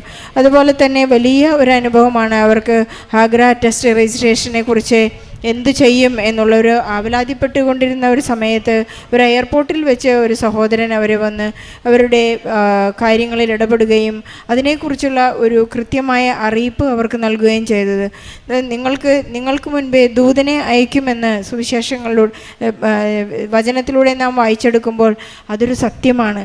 വാഗ്ദാനങ്ങളിൽ വിശ്വസ്തനായ ദൈവം നമ്മുടെ എല്ലാ ജീവിത പ്രതിസന്ധികളിലും നമ്മുടെ ആഗ്രഹങ്ങൾ പോലും നമുക്ക് നൽകുകയും പ്രാപിച്ചു തരികയും ചെയ്യുന്ന ഈശോയ്ക്കും പരിശുദ്ധ അമ്മയ്ക്കും നന്ദി പറയാം. മെറീന പറയുകയുണ്ടായ ഒരു അന്യനാട്ടിൽ സ്വിറ്റ്സർലൻഡ് എന്നുപോലെയുള്ള കൺട്രിയിൽ ഈശോയെ ഏറ്റുപറയുന്നത് അതൊരു ഔട്ട് ഓഫ് സ്റ്റൈൽ ആയതുകൊണ്ട് ഈ മകൾക്ക് അത് ഏറ്റുപറയാനുള്ള ഒരു വലിയ സാധ്യതയാണ് ഇപ്പോൾ നൽകിയിരിക്കുന്നത്. മനുഷ്യരുടെ മുൻപിൽ എന്നെ ഏറ്റുപറയുന്നവനെ സ്വർഗസ്ഥനായ പിതാവ് എത്രമാത്രം ഉയർത്തുന്നു എന്ന് ഈ സാക്ഷ്യത്തിൽ നിന്ന് നമുക്ക് മനസ്സിലാകാം.